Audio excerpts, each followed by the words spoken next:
በስመ አብ ወወልድ ወመንፈስ ቅዱስ አሐዱ አምላክ አሜን። ሰላም የእግዚአብሔር ቤተሰቦች እንደምን አላችሁ? እንደምን አደራችሁ? አሜን።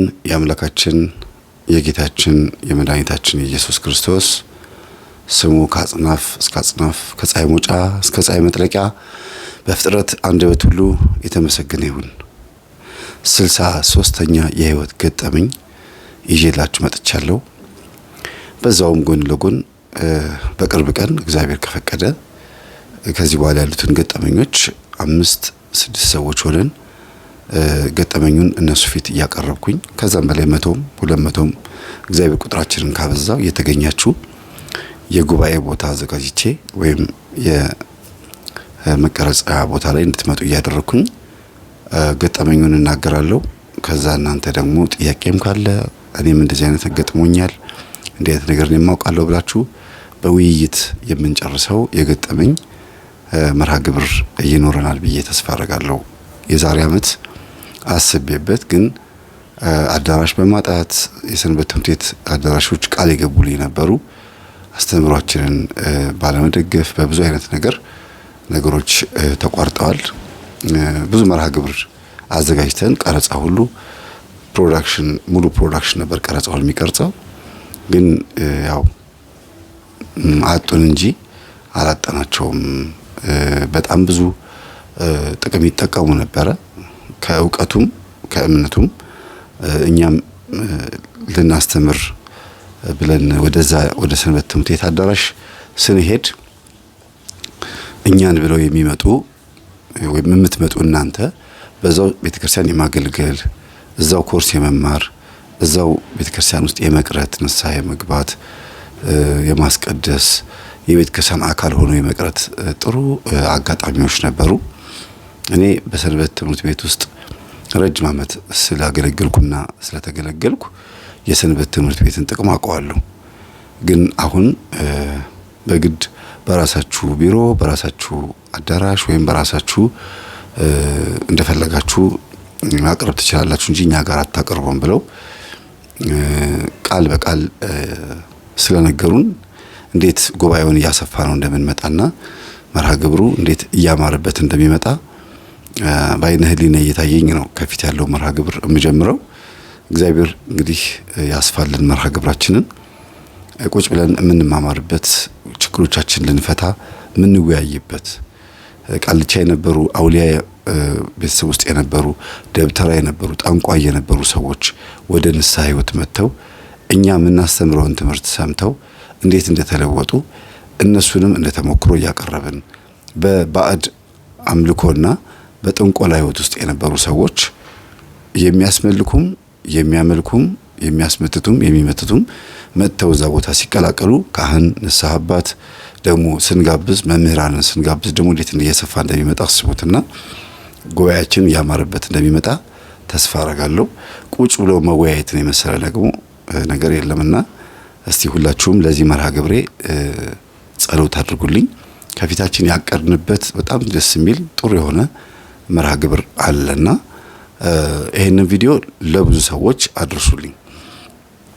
ላይክ እያደረጋችሁ ሼር ሰብስክራይብ እያደረጋችሁ ይሄንን መልእክታችንም ሆነ ይሄንን ገጠመኝ ብታስፋፉ የሚድኑ ሰዎች ቁጥር ይበዛል እንጂ ምንም ኪሳራ ውስጥ አንገባምና እኔ አንድ ደቂቃም በቲክቶክ ብለቅ ወይም ደግሞ በዩቲዩብ የ3 ሰዓት ቪዲዮ ብለቅም መቼም ቢሆን ኮንስታንት የሆነ ትምህርት አዳማጭ ስላለ ምንም የምንቆጭበት ነገር የለም።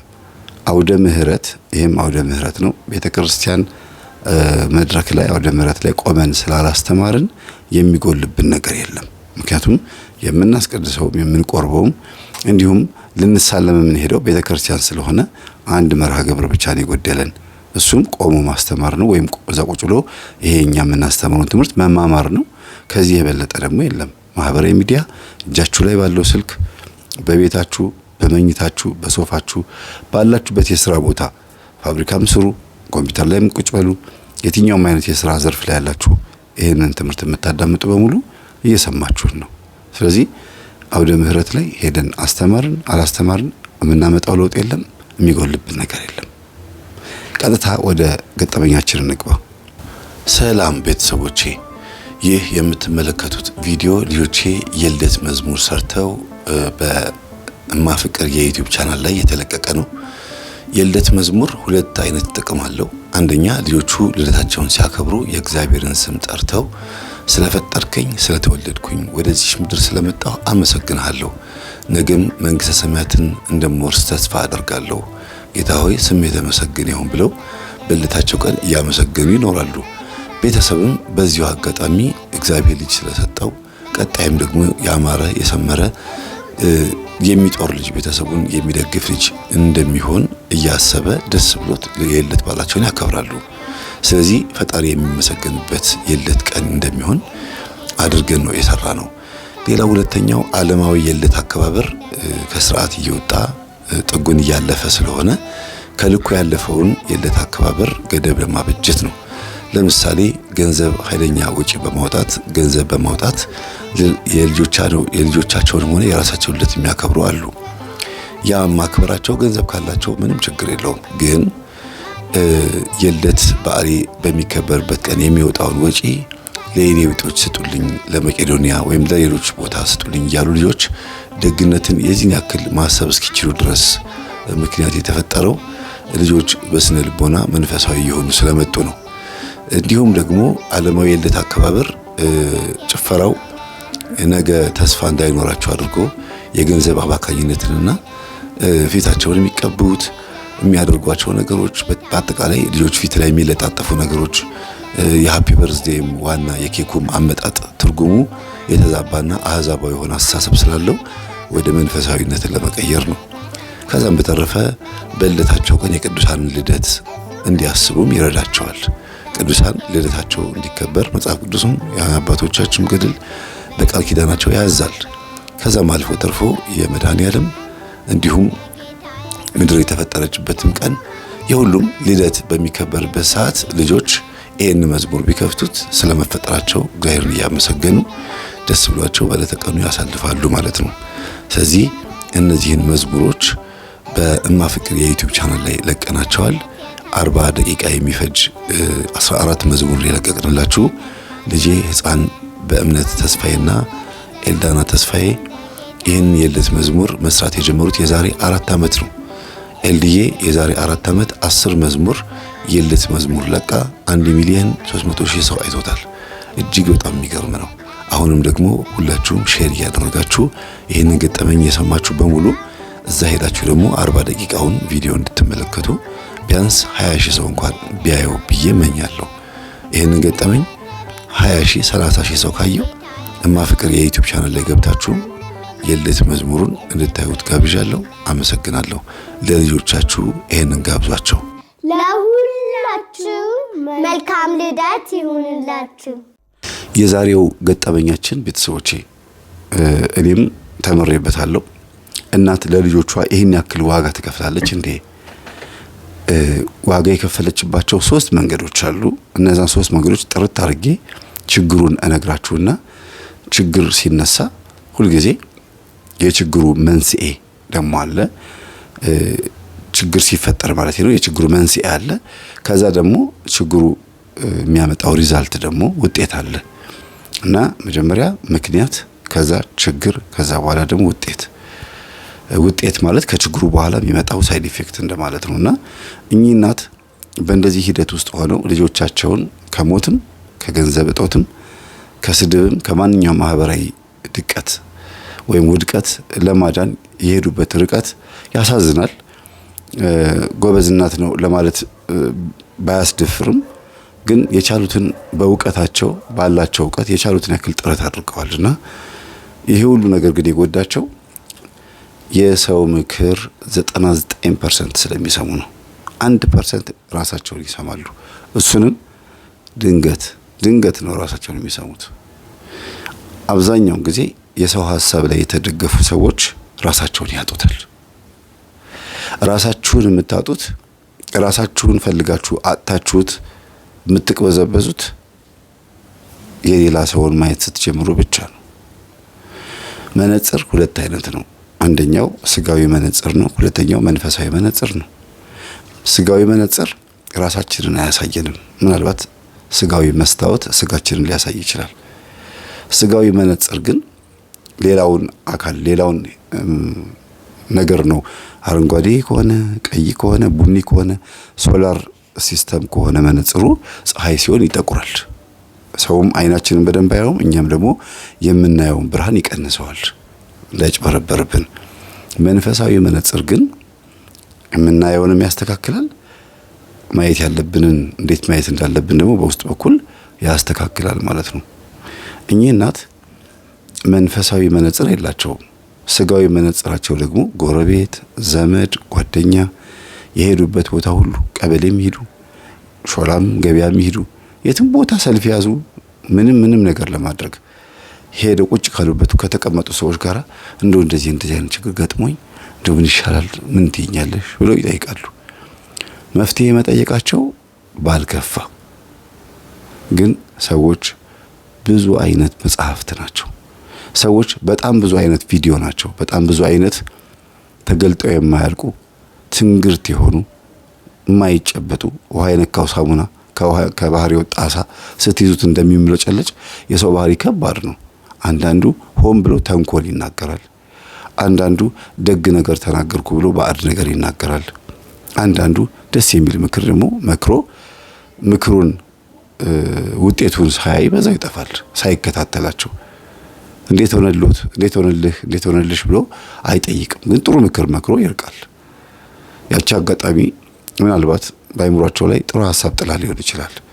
ከዛ በኋላ ግን ክትትል የሚያስፈልጋቸው ሰዎች መሆን አለመሆናቸው እንኳን እያወቁ የማይደግፉ ሰዎች አሉና እግዚአብሔር ከዚህ ያውጣል።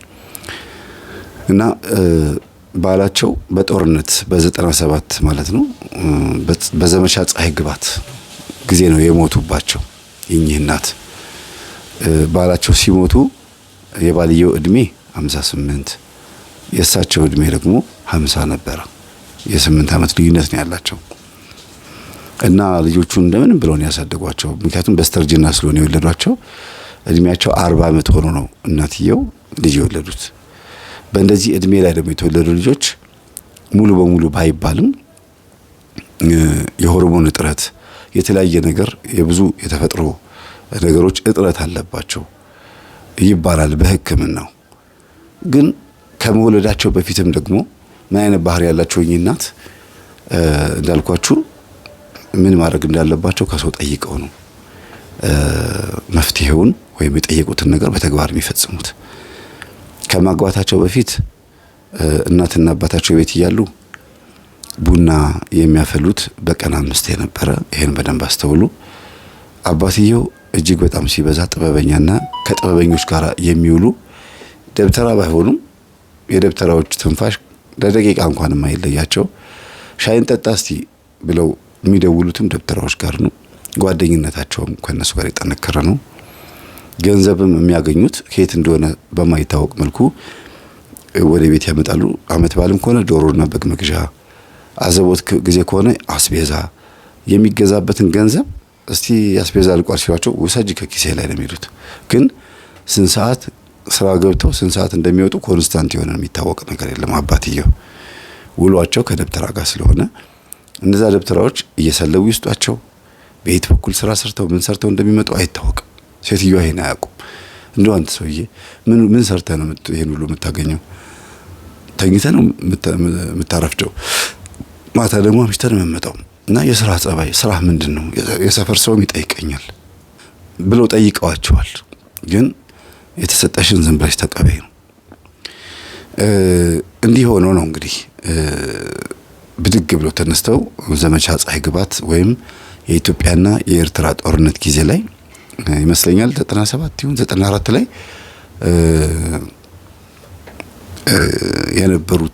የነበረው ጊዜ ላይ ነው ያረፉት ወይም ያለፉትና በጦርነቱ ምክንያት ነው ያረፉት። ሄደው ዘምተው ማለት ነው። መርዶ ተነገራቸው። በህይወት የሉም፣ ሞተዋል፣ ተቀብረዋል ተብሎ ማስታወሻ ሁሉ ተልኮ ደብዳቤ ሁሉ ተልኮ ነው የተነገራቸውና አልቀበሩም። አስክሬን አልመጣላቸውም። ሬሳ አልተቀበሉም። ማለት የእውነት ሞተዋል። በርግጥ ሌላ ነገር እንዳትጠብቁ፣ እኔ ሰስፔንስ ማድረግ ብዙም አይመቸኝም። በኋላ መጡ የሚባለውን ነገር እንዳትጠብቁ። ግን አንድ ነገር ጠብቁ። ይሄን ያለ ምክንያት አላነሳሁትም ማለት ነውና እኚህ አባት ከሞቱ በኋላ ልጆች ተራቡ ተጠሙ፣ እኚህ እናትም ተራቡ ተጠሙ። አንደኛ ጡረታ የሚባል ነገር የለም። ከምን ያምጡት? ገንዘቡን በእለት ነበር አስቤዛ የሚሞሉት። ተቀማጭ ገንዘብ የላቸውም እኚህ እናት። ስለዚህ ወደ ምን ውስጥ ገብተው እነዚህ 12 ዓመትና የ13 ዓመት ልጆቻቸውን ያሳድጉ? ምን ውስጥ ገብተው እንግዲህ በ40 ዓመታቸው ከሆነ የወለዱት ባለቤታቸው የሞቱት ደግሞ 50 ዓመት 52 ዓመት ከሆኑ 10 ዓመትና 12 ዓመት ልጆች አሏቸው ማለት ነው። ደግሞ ሁሉ ነገር የሚያስፈልጋቸው አባታቸውን የሚናፍቁ እጅግ በጣም ወሳኝ የሆነ እድሜ ላይ ነው አባታቸውን ያጡት ልጆቹ። ማስታወስ የሚችሉበት መርሳት የማይችሉበት አባታቸውን በደንብ ኢሜጁን ሰርተው ፍቅራቸውን ሰጥተውት ፍቅር የሚቀበሉ በቃ የሆነ ብቻ ለየት ያለ እድሜ ነው። ከባድ ነው። እና በዚህ ሰዓት እኚህ እናት አንድና አንድ የአባታቸው ጓደኞች ጋር ደውለው እንደው ይሄ ሰውዬ ምን ይሰራ እንደነበር ብትነግሩኝ። ባለቤቴሽማ እጅግ በጣም በጥበብ የሚያምን ጥበበኛ ሰው ነበረ። እንደው አገሩን ስለሚወድ ዘምቼ ልሞታል እንጂ ምንም አላጣም ነበረ። አይዞሽ በይ እንግዲህ እኔ አስተምርሻለሁ፣ ምን እንደምታደርጊ እኔ ያሳይሻለሁ ብለው አንደኛው ደብተራ ቤት መምጣት ጀመረ። እቤት ሲመጣ ያው ያለምንም ቅድመ ሁኔታ ያለምንም መቀሸሽ ነው የምትሉት አንዳንድ ጊዜ ያለምንም ሁኔታ ዝም ብሎ አስማት አይሰራም። ገንዘብ እንደሌላት ያውቃል። ግን ጭኖቿ መካከል አንድ ገንዘብ አለ። ይሄንን ገንዘብ ነው የሚፈልገው። ወንድ ስለሆነ ብቻ አይደለም፣ መንፈሱም ግብር ስለሚፈልግ ነው። እና የምፈልገውን ትሰጭኛለሽ፣ አስማት አስተምርሻለሁ፣ ከዛ ልክ እንደ ባልሽ ትሰልቢያለሽ አላት። ማለት አለችው። ሰላቢ ነው የኔ ባል? አዎ ይሰልባል፣ እየሄደ የሰው ኪስ ያወልቃል፣ ባንክም ምንም ኪስ አውላቂ በቃ ማለት ሄዶ ከነካቸው ይፈዛሉ፣ ይደነዝዛሉ። አካውንቱ ላይም ብዙ ገንዘብ እንዳለ ነው የማውቀው። ሚስትነትሽን አስመሰክርልሻለሁ። ልጆቹን ይዘሽ ሄደሽ ባንክ ላይ ምን ማድረግ እንዳለብሽ ትናገሪያለሽ፣ ትወርሻለሽ። አትንገር ያለኝን የነገርኩሽ። ገንዘቡን ባንክ ከሚበላው ወይም ሌላ ነገር ከሚሆን በህጉ መሰረት እንሂድና ላሰጥሽ ግን ታካፊኛለሽ አላት። ሁለት በሉ። የመጀመሪያ ጭኗ መካከል አንድ ገንዘብ አግኝቷል። ሁለተኛ ደግሞ አካውንት ውስጥ ደግሞ ሌላ ገንዘብ አግኝቷል። ሶስተኛ ሌላ ተጨማሪ ጥቅም ያገኘው በምንድነው? ስልብና አስተምሯት እሱ በየቦታው ይሰል። በነገራችን ላይ በትክክል ደብተራ መሪጌታ ነው፣ የቤተ ክርስቲያን አገልጋይ ነው፣ ግን ሌባ ነው፣ ሰላቢ ነው። ኢቭን ከቤተ ክርስቲያን ግቢ ውጪ በሆነ ለዚህ ነው እኮ የምፈራው። ከቤተ ክርስቲያን ግቢ ውጪ በሆነ አገልግሎት መጠመድ በጣም መጥፎ የሚሆነው ጥሩ ያልሆነው ለዚህ ነውና ቤቱ እየመጡ ብዙ ሰዎች ጸለይላቸዋል። አንዳንድ ጥበባት የሆኑ ነገሮች አሉ እየተባለ ሰዎች ሲመጡ እጣን ይጨሳል። ያ እጣን ያው በዋልድባ አካባቢ ሉባን ዘከር ምናምን ያይሉ ስም ይጠሩ ብዙ ስም አለው። ግን ከእግዚአብሔር የሚያገናኝ የተለየ ጥበብ የሚያመጣ ማም የተባለ በሉባን ዘከር ስም ሊሆን ይችላል፣ በሌላም ስም ያንን እጣን ውድ እንደሆነ በጣም ለየት ባለ መልኩ እንደሚመጣ ተናግሮ ይጨስላችሁ። ከዛ አይምሯችሁ ይከፈታል። ከዛ የምትፈልጉትን ታገኛላችሁ ይላል። ያጨሰዋል እጣኑን። የእውነትም ሰዎቹን ይሰውራቸውና ማየት ያለባቸውን መሄድ ያለባቸው ቦታ ነግሯቸው ወደ ልባቸው ይመልሳቸዋል። ከዛ ሰዎቹ ገንዘብ ሲከፍሉትም በጭፍን ነው የሚከፍሉት። ሲወጡም ቻው ሳይሉት ነው የሚወጡት እና ወጥተው ሄደው ሰልበው ሰርቀው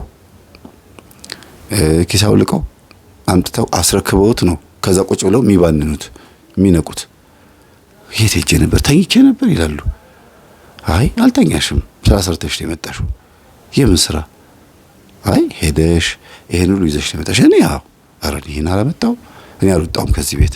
ምናልባት እዚህ ተጋድሜ ተኝቼ ሊሆን ይችላል፣ እንደለመደብህ ጭኔ መካከል አድራ ሊሆን ይችላል። አይ እሱ መች ይቀርልኛል፣ የኔው እኮ ነው፣ የትም አይሄድብኝም። የባንኩም ገንዘብ የትም አይሄድብኝም። አሁን ስልብና በደንብ አስተምሬሻለሁ ብሎ ይሄን ታፋዋን ቀዶ ምናምን የሚቀበረው ነገር ቀብሮ ቁስሏ እስኪጠግላት ድረስ 15 ቀን ረፍት አድርጊ ብሏት ከዛ በኋላ አይለኛ ሰላቢ ነው የሆነችው በመንደር ውስጥ ማለት ነው። ያው አንቺ ብዬ የማወራው ያኔ የነበረውን ስሜት ለማምጣት ነው። አሁን ትልቅ ሰው ናቸው። ልጆቻቸውን ለማሳደግ አንዱ የሄዱበት መንገድ ይሄ ነው። የሚበሉት የሚጠጡት ሲያጡ ነው። ቀጥታ ነው የተናገሩት። እማበላው እማጠጣው ሳጣ ገባሁበት ጥበብ ነው ብሎኛል። ደግሞ ሌላ በጣም የሚያዘናጉበት ነገር አንዱ ደግሞ ምንድነው መሰላችሁ ቤተሰቦቼ?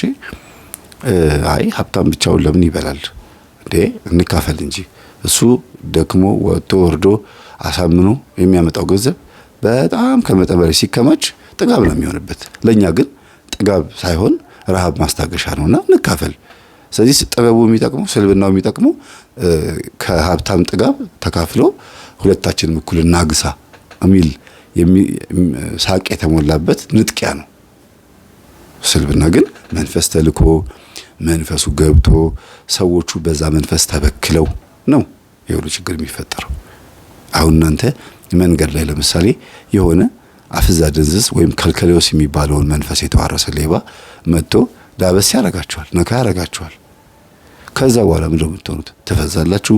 የአንገታችሁን የወርቅ ሐብልም ከሆነ የእጃችሁን ሰዓት፣ ከዛ ደግሞ ሞባይላችሁን፣ የጣታችሁን ቀለበት፣ ገንዘብም ኤቲኤም ካርድም ካላችሁ ኑ ብሎ ወስዶ ብር አውጡ ብሎ አሁን ደግሞ ቨርቹዋል የሚባል በመታወቂያ ብቻ ብር የምታወጡበት ሲስተም አለ።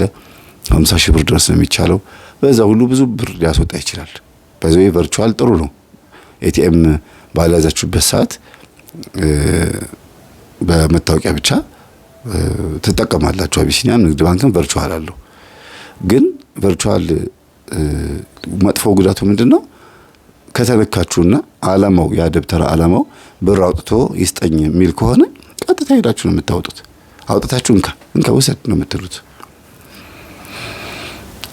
አስተናገር የሚባል ቅጠል ያስቀባጥራል፣ የምትፈልጉትን ነገር ያስለፈልፋል ብለው ደብተራዎች ወይም የደብተራ ልጆችም ይናገራሉ። ግን ቅጠሉ ብቻውን ሳይሆን እናንተ የምትፈልጉትን ሐሳብ የሚያስለፈልፈው በቅጠሉ ውስጥ ተንተርሶ የእናንተን ሐሳብ የሚያስተናግድ መንፈስም ስላለ ነውና እናንተ ሌባ ሲሰልባችሁ ሲሰርቃችሁ ገብቶባችኋል መንፈስ ማለት ነው። ከዛን ቀን ጀምሮ ዝርክርክ ነው የምትሆኑት። እውቀታችሁ ይዘረፋል፣ ገንዘባችሁ ይዘረፋል፣ ጊዜያችሁ ይዘረፋል፣ ንቃታችሁ ይዘረፋል። አጠቃላይ ቀልጥፍናችሁ ይወሰድባችኋል። ታገኛላችሁ፣ አይበረክትም። ስታጡ ደግሞ አማራሪ ነው የምትሆኑት። ለምንድን ነው ማጣው? ምክንያቱ ምንድነው ትላላችሁና እኚህ እናት የመንደር ሴቶችን በሙሉ ጥብ አደረጓቸው። ፕሮቴስታንት ቸርች ገብተው ጥብ አደረጓቸው። ማንም አይነቃባቸውም። ጌታቸው ጌታ ይላሉ። እኔ ከስር አጭጃቸዋለሁ እያሉ የሚቀልዱት አሁን ዛሬ ላይ ሆነው እኚህ ሴትዮ ሲያስቡት እንዴ ግን የኢትዮጵያ ሕዝብ እውነት ማተብ ያሰራውም አማኝ ነኝ ይላል።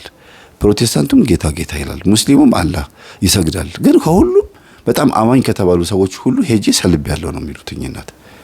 ያላደረኩት የለም። አንድ ጊዜ ምን አረኳሉ? ገበያ መካከል ሄጄ ቁጭ አልኩኝና ምርር እንዳለው ሰው አለቀስኳሉ። መጥቶ ሰው ሁሉ ምን ሆነሽ ነው ሲለኝ ጊዜ ምንም አልሆንኩም፣ በቃ ብር ያስፈልገኛል፣ ሁላችሁም ስጡኛሉ።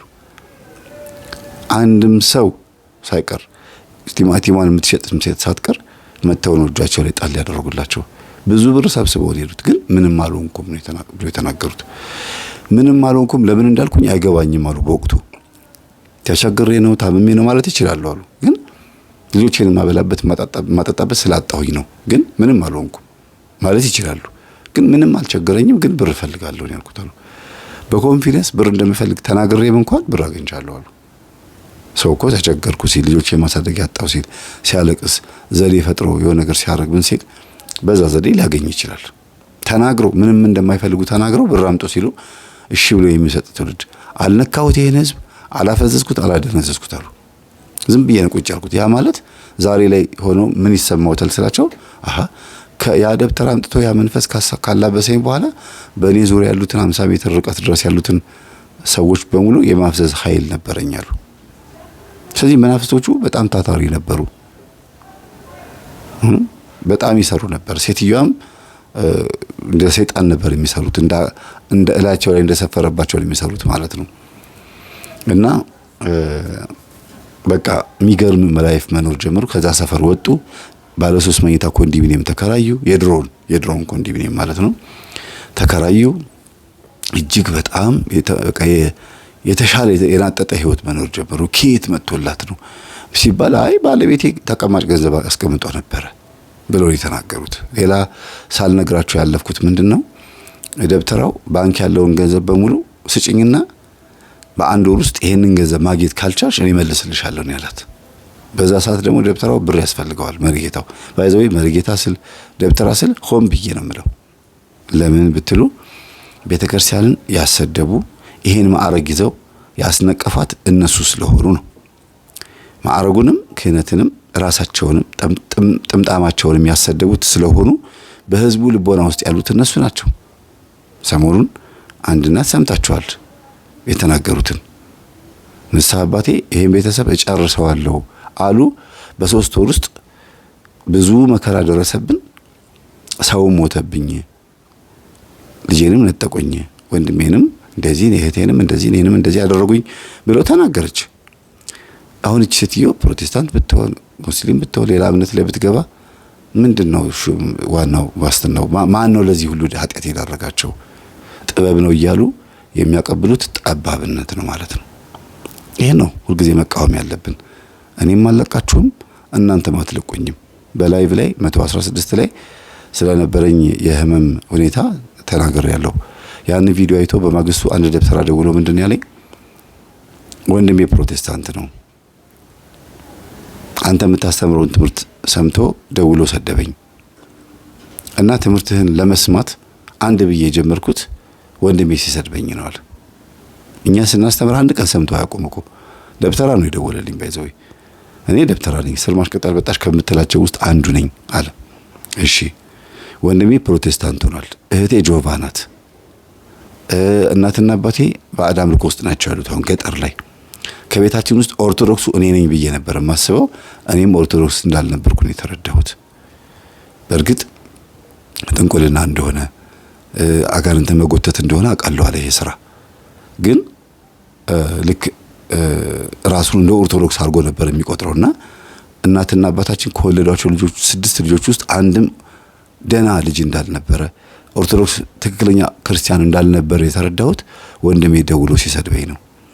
አንተ ነህ ጴንጤ ያረከኝ፣ የፕሮቴስታንት አዳራሽ ማይክሮፎን አቀባይ ኳየር እንደሆነ ያረከኝ አንተ ነህ። ጥበብ እያልክ እያበላህ እያጠጣኸኝ፣ ለእውቀት እያልክ እያጋጥከኝ። የመምህር ተስፋዬን ትምህርት ስማ፣ የመምህር ግርማን ትምህርት ተመልከት። እናንተ ነው የሚቃወሙት። ስንቱን ገደላችሁ፣ ስንቱን አበላሻችሁ። እዚህ ፕሮቴስታንት ቸርች አብዛኛው ኳየርና ፓስተር ዘማሪ የጉባኤውን የሚሞሉት አዳራሻቸውን ቸርቹን ልበለው የሚሞሉት አብዛኞቹ በቄስ ያኮረፉ፣ በደብተራ የተጨበረበሩ፣ የተደፈሩ ብዙ አይነት ችግር የደረሰባቸው ናቸው። ያ የእናንተ ውጤት ነው። እኔ ግን እዚህ ፕሮቴስታንት አዳራሽ ውስጥ ሆኜ የእናንተን መምህራንን ትምህርት ማዳመጥ የቻልኩት ጆሮ የሚስብ ነገር ያገኘሁት የእነዚህ ሰዎች ትምህርት ሳዳምጥ ነው። አንተም ማትረባ አሁንም እዛው ቅጠላ ቅጠልን እየሰበሰብክ ነው። አሁንም ኮከብ እየቆጠርክ ነው ቀና ብለህ፣ አሁንም እንደዚህ እያረክ ነው ብሎ በገባው መጠን ለመናገር ሞከረ። ወንድሙ ታናሽ ወንድሙ ነው ይሄኛው ደብተራው፣ ያኛው ታላቅ ነው። ድሮንም ታናሽን ሰምቼ ጉዶንኩኝ፣ ትንሹ ልጅን ሰምቼ ጉዶንኩኝ። አንተ ማትረባ ብሎ ሙልጭ አርጎ ሰደበኛል። ከዛ እና ምንድነው ምን ልታዘዝ አልኩት። ይኸውልህ ትምህርትህን እየሰማሁት ነው፣ ከቤት አልወጣሁም። ከቀኑ 9 ሰዓት ሆኗል። የምታወራው ስለኛ ነው።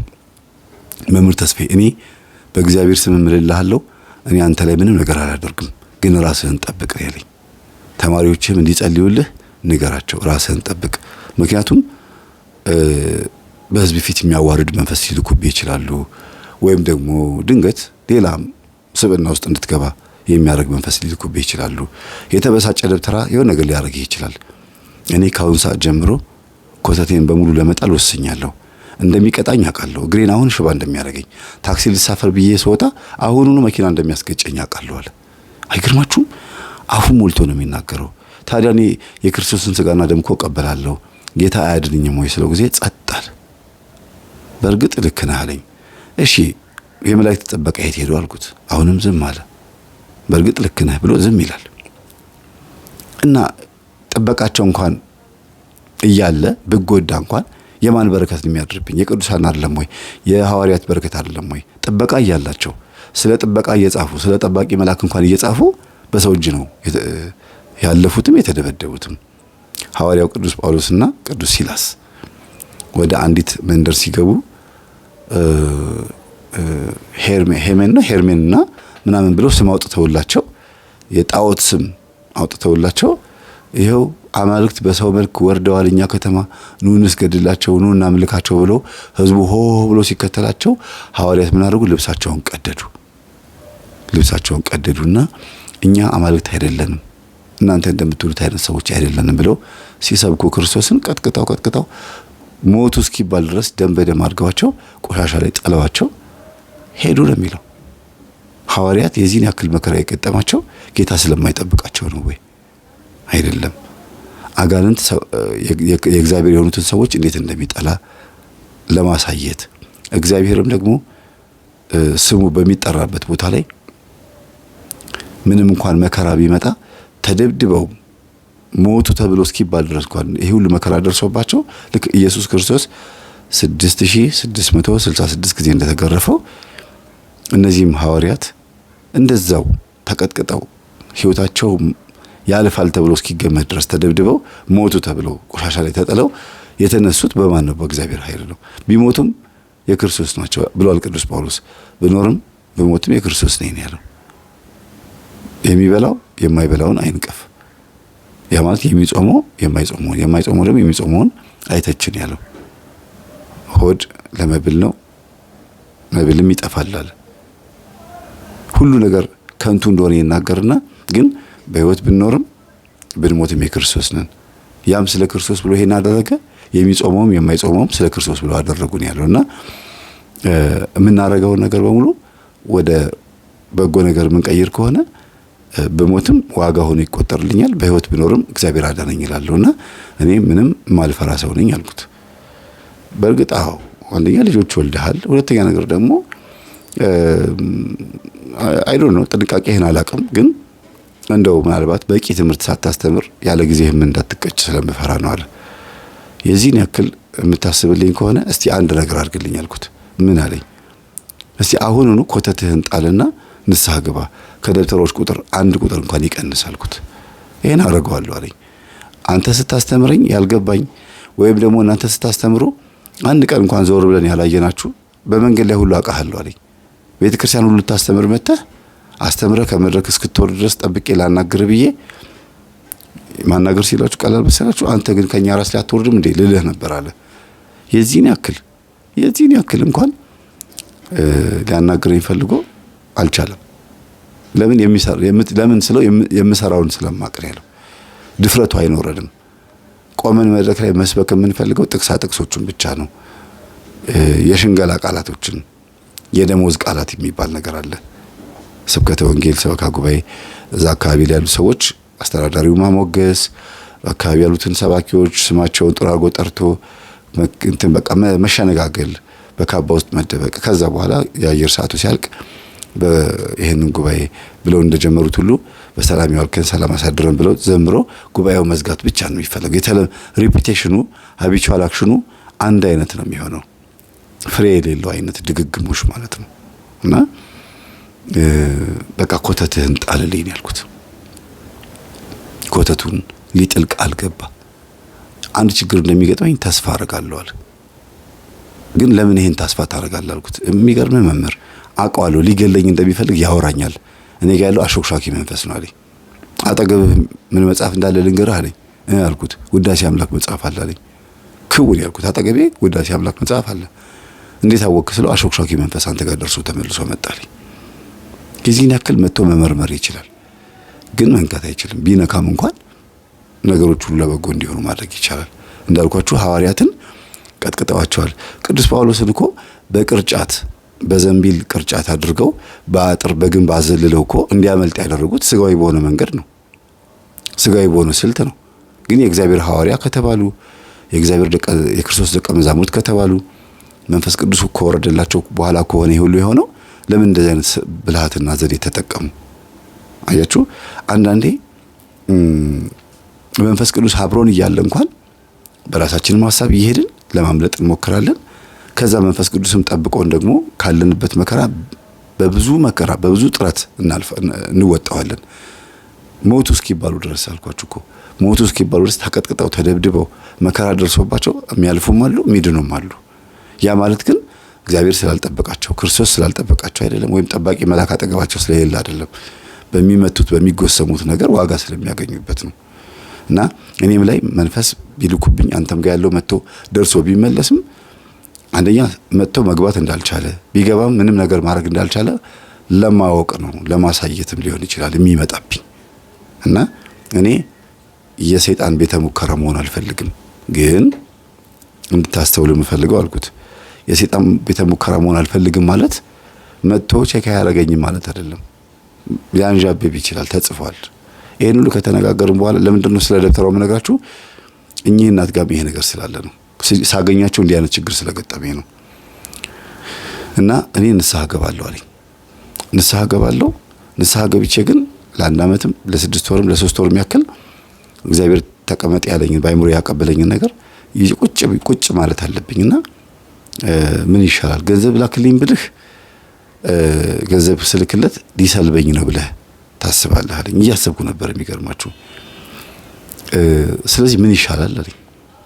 ባለህ ገንዘብ ተጠቀም አልኩት። እኔ ምንም ገንዘብ የለኝም አለ። ውጣና ለምን አልኩት። እኔ አልልክልህም አልኩት። እስክትቆርብ ቆራቢ ሆነ እስካይህ ድረስ አላምንህም አልኩት። ልክ ነኝ። እኔ ምንም አይነት ሰው በዚህ ልክ ሲቆርብ ካየሁኝ ማምነው የሚፈርደው ክርስቶስ ስለሆነ ነው። እና እውነትህ ነው ጥሩ ዘዴ የፈጠርክልኝ አለና ሄዶ ወጥቶ እንግዲህ መገናኛ አካባቢ የሚኖር ሰው አየር ጤና ሄዶ ይለምናል። አየር ጤና አካባቢ ወይም ዓለም ባንክ አካባቢ ያለ ሰው ደግሞ ሰው አያየኝም አያገኘኝም ብሎ ስለሚያስብ ራቅ ያለ ቦታ መጥቶ ለምኖ የሆነ መንደር አካባቢ ለምኖ ሳንቲም ሰብስቦ እንደዚህ አይነት የሌብነት ልምድ አለ። እና በጣም የሚገርማችሁ ለምኖ ሳንቲም ሰበሰበ። በ3 ቀን ውስጥ 3000 ብር ነው ያገኘው። እንዴት እንደለምን አላውቅም። በ3 ቀን ውስጥ 3000 ብር አገኘው ነው ያለው። እውነት ልመና እንደዚህ ገንዘብ ያስገኛል አልኩት። ምን ነው መምህር ልትገባበት ነው እንዴ ያለኝ። አይ እንደዛ ሳይሆን ይሄን ያክል ገንዘብ ምን አንዴት አገብት ለምን ነው ይሄ እኔ ራሴ ዘዴ ነው አለ። ስልብና አልተጠቀምክም አልኩት። በፍጹም አላረኩም። ጀስት በቃ ልመና ብቻ ነው የለመንኩት። እና በ3000 ብሩ ምን እንደማድረግ ታየኛለህ ብሎ አሁን ገዳም ነው ያለው። ወደኚህ እናት ልመለስላችሁ። እኚህ እናትም ልጆቻቸው ናቸው እኔን እንዳገኝ ያደረጉት። እና እናቴ ሰላቢ ነች አለኝ አንዱ መጥቶ፣ አንደኛው ልጃቸው ትንሹ መጥቶ እናቴ ሰላቢ ነች አለኝ። እውነትህን ነው? አዎ። እሺ ምን ላግዝህ ስለው ጊዜ እንዴ እናቴ ሰላቢ ነች እያልኩ እኮ ነው መምህር አለኝ። አዎ እኮ ነገርከኝ እኮ። ስለዚህ እሺ አንተን እንድመክር ነው የፈለከው ወይስ እናትን እንድመልሳቸው ስለው ጊዜ በቃ ይሄን ብቻ ነው መናገር የፈለኩት ብለህ አዳምጠኝ፣ ከዛስ በለኝ ትንትን አድርጌ ልንገርህ አለኝ። እሺ አልኩት። እና እናቱ አረቄ ይጠጣሉ። የወሰንገላ መንፈስ ስላለባቸው አዳልሞቴም አለ ቡና የሚያስጠጣቸውና ወሰንገላ መንፈስ ግን ትንሽ ከጠጡ ይቀባጥራሉ። እና እንዴት አድርገው ከልጅነት እንዳሳደጉት እንዴት ሰላቢ መንፈስ እንደወሰዱ አብሾ ቀባጠረ ለፈለፉ ማለት ነውና ልጁ ያንን ታሪክ ቁጭ ብሎ ሰምቶ ስለነበረ ከፈተልኝ ኦዲዮን። ትንሽ ማብራሪያ ሰጥቶኝ ስማው ይሄንን ብሎ 40 ምናምን ደቂቃ ነው ቁጭ ብዬ አዳመጥኩትና መጨረሻ ላይ እና ይኸውልህ ብዬ ልክ ልናገረው ስል ስለሰማኸኝ በጣም አመሰግናለሁ። አሁን ልሂድ፣ እናቴ ቀድመኝ ከገባች የት እንደዋልኩኝ ስለምታውቅ ገብቼ ማክሸፍ አለብኝ አለኝ። ምኑን አልኩት። ቆይ ዝም በል አሁን ብቻ ዛሬ ስላገኘሁ ደስ ብሎኛል ብሎ ተለያየንና ምንድን ያደረገው ሄዶ በኋላ ስጠይቀው ቀድሚያት ገብቼ የትም እንዳልነበርኩኝ እኔ ላይ ያለው መንፈስ ሄዶ እናቴ ጋር እንዳይቀባጥር አለ። ሰግጄ እቤት ውስጥ ነው መስገድ ያለብኝ አለ። እቤት ውስጥ በደንብ ሰገድኩ፣ ጸለይኩና ከኔ ወጣ እናቴ ላይ ሄደ። የት እንደዋልኩኝ ምን እንዳደረኩኝ ብትናገር አለቀልህ። በቃ መጫወቻ ነው ማድረግ። እኔ እናቴን በዘዴ ነው መቀየር የምፈልገው። አንተ የራስ ጉዳይ ብሎ ከመንፈስ ጋር ያወራል እንደዚህ። ከዛ ደግሞ ቅዱስ ሚካኤል ወይ አንተ እርዳኝ፣ ሰይጣንን አንደበቱን ዝጋ፣ አይኑን አሳውር፣ እጁን እግሩን ሽባ አድርግ ብሎ ሰው የሆነ ክፉ የሆነ ሰውን ኢሜጅ አድርጎ ሰርቶ ሲሽመደመድ ያሳየኛል አለ። ሽባ ሲሆን አለው አለ። ገና ሳይተኛ እኮ ነው ዝም ብሎ በሰመመንና በምናብ እናቱ ስትመጣ ታማ ኩርምትምት ብላ መታ ትተኛለች። ኪሳን ሲፈትሸው ግን የገንዘብ ማዕት ነው የሚያገኘው። አካውንታቸው ላይ 3 ሚሊዮን 4 ሚሊዮን ነው ያለው። እንዲህ ችግር መንካት አይፈልግም ይሄ ልጅ። ለወንድሙም አልነገረውም። ለምን? ወንድሙ ገንዘብ ይፈልጋል። ያንን ገንዘብ ካወቀ በቃ እናቱን ድሃ ነው የሚያረጋት። የኃጢአትም ገንዘብ ስለሆነ ብዙ ሰዎች የተሰለቡበትም ገንዘብ ስለሆነ ወንድሜም ደግሞ በዚህ ውስጥ ገብቶ እንዳይበላሽብኝ ስለምፈራ ነው ብሎ ነው የሚለው። እና ጠጅ ይወዳሉ፣ አረቄ ይወዳሉ፣ ቢራ፣ መጠጥ፣ የአልኮል ነክ ነገር በጣም ነው የሚወዱት። ሁሉም የሚያግበሰብሱት። እና አንድ ቀን ታላቅ ወንድምየው ቀድሞ ገባ በቤት። ያው እድሜያቸው አድጓል፣ አሁን ከፍ ብለዋል፣ በጣም ነው ያደጉትና ጎረምሳ ሆነዋል። እና ታላቅ ወንድምየው ቀድሞ ገባና እናትም የለችም ወንድሙም የለም። እና ቤቱ እጣን አለ፣ ስዕሎች አሉ። መጣው ብሎ ለካ ሱቅ ደርሶ እስኪመለስ ድረስ ወንድሙ የመጣውና የሆነ ደስ የሚል ነገር ታየው ቤት ውስጥ ሲገባ። በጣም ደስ ይላል። ምንድነው እናቴ ነች ወይስ ወንድሜ ነው እንደዚህ ያደረጉት? ዛሬ ደግሞ ምን አይነት ባህታዊ ወደ ቤታችን የመጣው ብሎ አይቶ አያውቅም። እንደዛ ሄዶ የእመቤታችንን ስዕል እንደዚህ እንደ ሳማት ተጣብቆ ቀረ ማለት። እንደዚህ እንዴት ነው ከስዕሉ ጋር መጣበቅ ሳይሆን ድርቅ ብሎ ቀረ ማለት ነው። ከዛ ሲገባ ወይ ወንድሜ መታሃል እንደ ሲለው ጊዜ ኧረ በእናትህ አላቀኝ ይላል። እዛ ምኑ ነው ማላቀቅ? ተጣብቄ ገትሮ ያስቀረኛል። ምኑ እኔ ምን አውቃለሁ? እንግዲህ ስዕሉን የገዛው ከራጉኤል ነው፣ ከመርካቶ ራጉኤል ነው። ከኔም እንኳን አልወሰደም። ግን በጸሎት በቅባ ቅዱስ ቀብቶት ምናምን በመጋረጃ ጥሩ አድርጎ አሳምሮታልና እመቤቴ ወይ ወንድሜን እዚሁ ያስችልኝ እንዴ አንተ ነው አፉ ይለፈልፋል፣ ግን ወገቡ መንቀሳቀስ አልቻለም። ከዛ እንደዛው ድርቅ እንዳለ አምጥቶ ወንበር ላይ ያስቀመጠው፣ እንደዚህ ሙጥጥ እንዳለ ማለት ነው። ምንድን ያደረከው? ሰደብካት? አይደለም ደስ ብሎ መጥቼ ተሳለምኩኝ አለ። ምንም ክፉ ነገር አልተናገርኩም ማለት። እመቤቴ ወይ ምን ልታሳየኝ ነው ብሎ በጣም የሚገርማችሁ ነገር በቃ ገርሞት መጸለይ ሁሉ አቅቶት ሁለቱም ሶፋ ላይ ተቀምጠው አረ ጸልይና አንተ ነህ እንደዚህ ስዕሉን ያረካው ጸልይና እባክህን ሰውነት ይመልስልኝ አለው። እኔ አላቅም ለምን እመቤቴ እንደዚህ እንዳደረገች አላቅም፣ እጠብቃለሁ። በእኔ ጸሎት አይደለም ፈታ ያሰረችህ እሷ ነች። እንደ እናቴ ጀምረሃል እንዲህ አለው። ምንድነው እናቴ ምን ታደርጋለች አለ። አይ አልነግርህም፣ ምንም የማታውቅ ከሆነ ንገረኝ፣ እንዲያውም እንድትነካኝ አልፈልግም፣ እናቴ እስክትመጣ እጠብቃለሁ አለ። ከዛ እናትየዋ መጣች። ስትመጣ ሰክራ እየተንገዳገደች፣ ይኸው የሰፈር ሰው በጣም ነው የጠላት። ለምን? ከጊዜ ሂደት በኋላ መንፈሱ ግብሩን የሚያገኘው በውርደት ነው። እሷን ሰካራም ሴት አድርጎ እየተንገዳገደች እንድትገባ፣ ሰው እየተሳደበች ራቆቷን ሆና እንድትገባ፣ ራቆት ስላችሁ ልብስ ማውለቅ ሳይሆን አሮጊት ሆኖ አስቡ እንግዲህ አጭር ቀሚስ ማድረግ፣ ሊፕስቲክ መቀባት፣ ጸጉር ማንጨባረር፣ እድሜ ከፍ ብሎ በጣም ያስጠላል እንደዚህ ሆኖ መታየት። እና መጣች። እዴ ዛሬ ደግሞ ምንድነው አፍን ያሞጣው ሞትከው? ቡና አምሮሃል ማለት ነው፣ ከራማዬ ቡና ጠምቶታል ማለት ነው ማለት ብላ ቡና ቃ ስታቀራርብ እማዬ እንደሱ አይደለም የት ነው ያልሽው ብሎ ጠየቃት። ምን አገባህ አለችው። አሉት እናትየው እንግዲህ አርጅተዋል። አሁን እንግዲህ አይመለከትህም፣ የትስ ቦል ምን አገባችሁ እንዴ? ወንድሜን ተመልከችው እስቲ ምንድን ያደረግሽው ዛሬ የት ነው ያልሽው አላት። ምንድነው? ምን እኔ እኮ እየቀለደ መስሎኛል እንደዚህ። ይሄው ማርያምን ስዕል ሊስል እንደዚህ ብሎ ጎንበስ ብሎ እንደዚህ ብሎ መጥቶ ስዕሏ ሊስል ሲል ሊስም ሲል ደርቆ ቀረ አላት። መድረቁ ስሽ በጣም ያስደነግጣል። ይሄ ስዕል ግን እንደዚህ ሆኖ ቤቱ በጣም መሞላቱ ግን አሁን ነው ትዝ ያለኝ። ምንድነው አለች እና ልጁ በጣም ደነገጠ። አፉን ደርቆ የቀረው ልጅ ማለት ነው እንደዛው እንደተገተረ ነው ሶፋ ላይ የተቀመጠው። የሚገርማችሁ እግሩ መቼም ከመሬት ጋር አይሰፋም። ወንድሙን ወስዶ ያስቀመጠውና ክርክራችሁን አቆማችሁ ባካችሁን ጸበል እርጩኛል። ከዛ እናቴ የት ውለሽ እንደመጣሽ ማትናገሪ ከሆነ ዛሬ ልጨክንብሽ ነው አለ። ምን ልታረገኝ? በቢላ ልትወጋኝ ነው? በሽጉጥ ልትገለኝ ነው? ልትገርፈኝ ነው? ምን ልታረገኝ ነው? አይ እሱን ታውቂዋለሽ ችግር የለው ማለትና ሄደ። አዘጋጅቷል በጆግ 2 ጆግ ውሃ ጸበል ማለት ነው። እንደ ትምህርቱ ላይ ሲሰማ የነበረው ማለት ነው። ትምህርት ላይ አመጣና እንኪ ቅመሽ ብሎ እናቱ ላይ ሲረጫት ጊዜ በቃ የመጨረሻ ደንግጦ መንፈሱ ከኋላም ብረት መታቸው። የአልጋው ብረት ወደቁ። እርጅናም አለ፣ መመታትም አለ፣ ድንጋጤም አለ፣ መንፈሱም አለ። እነዚህ 4 ነገሮች ተደምረው እናትየዋን ዘረራቸው። ከዛ ደነገጠ። እማዬ ሲል ጊዜ የቤተ ክርስቲያን ሳንቲም ነው የመዘበርኩት፣ እንደለመድኩት ይፈዙልኛል ይደነዝዙልኛል ብዬ እንደምሰርቀው አሁን ደግሞ የቤተ ክርስቲያን ሳጥን ነው የሰረኩት፣ ሰርቄ የመጣሁት።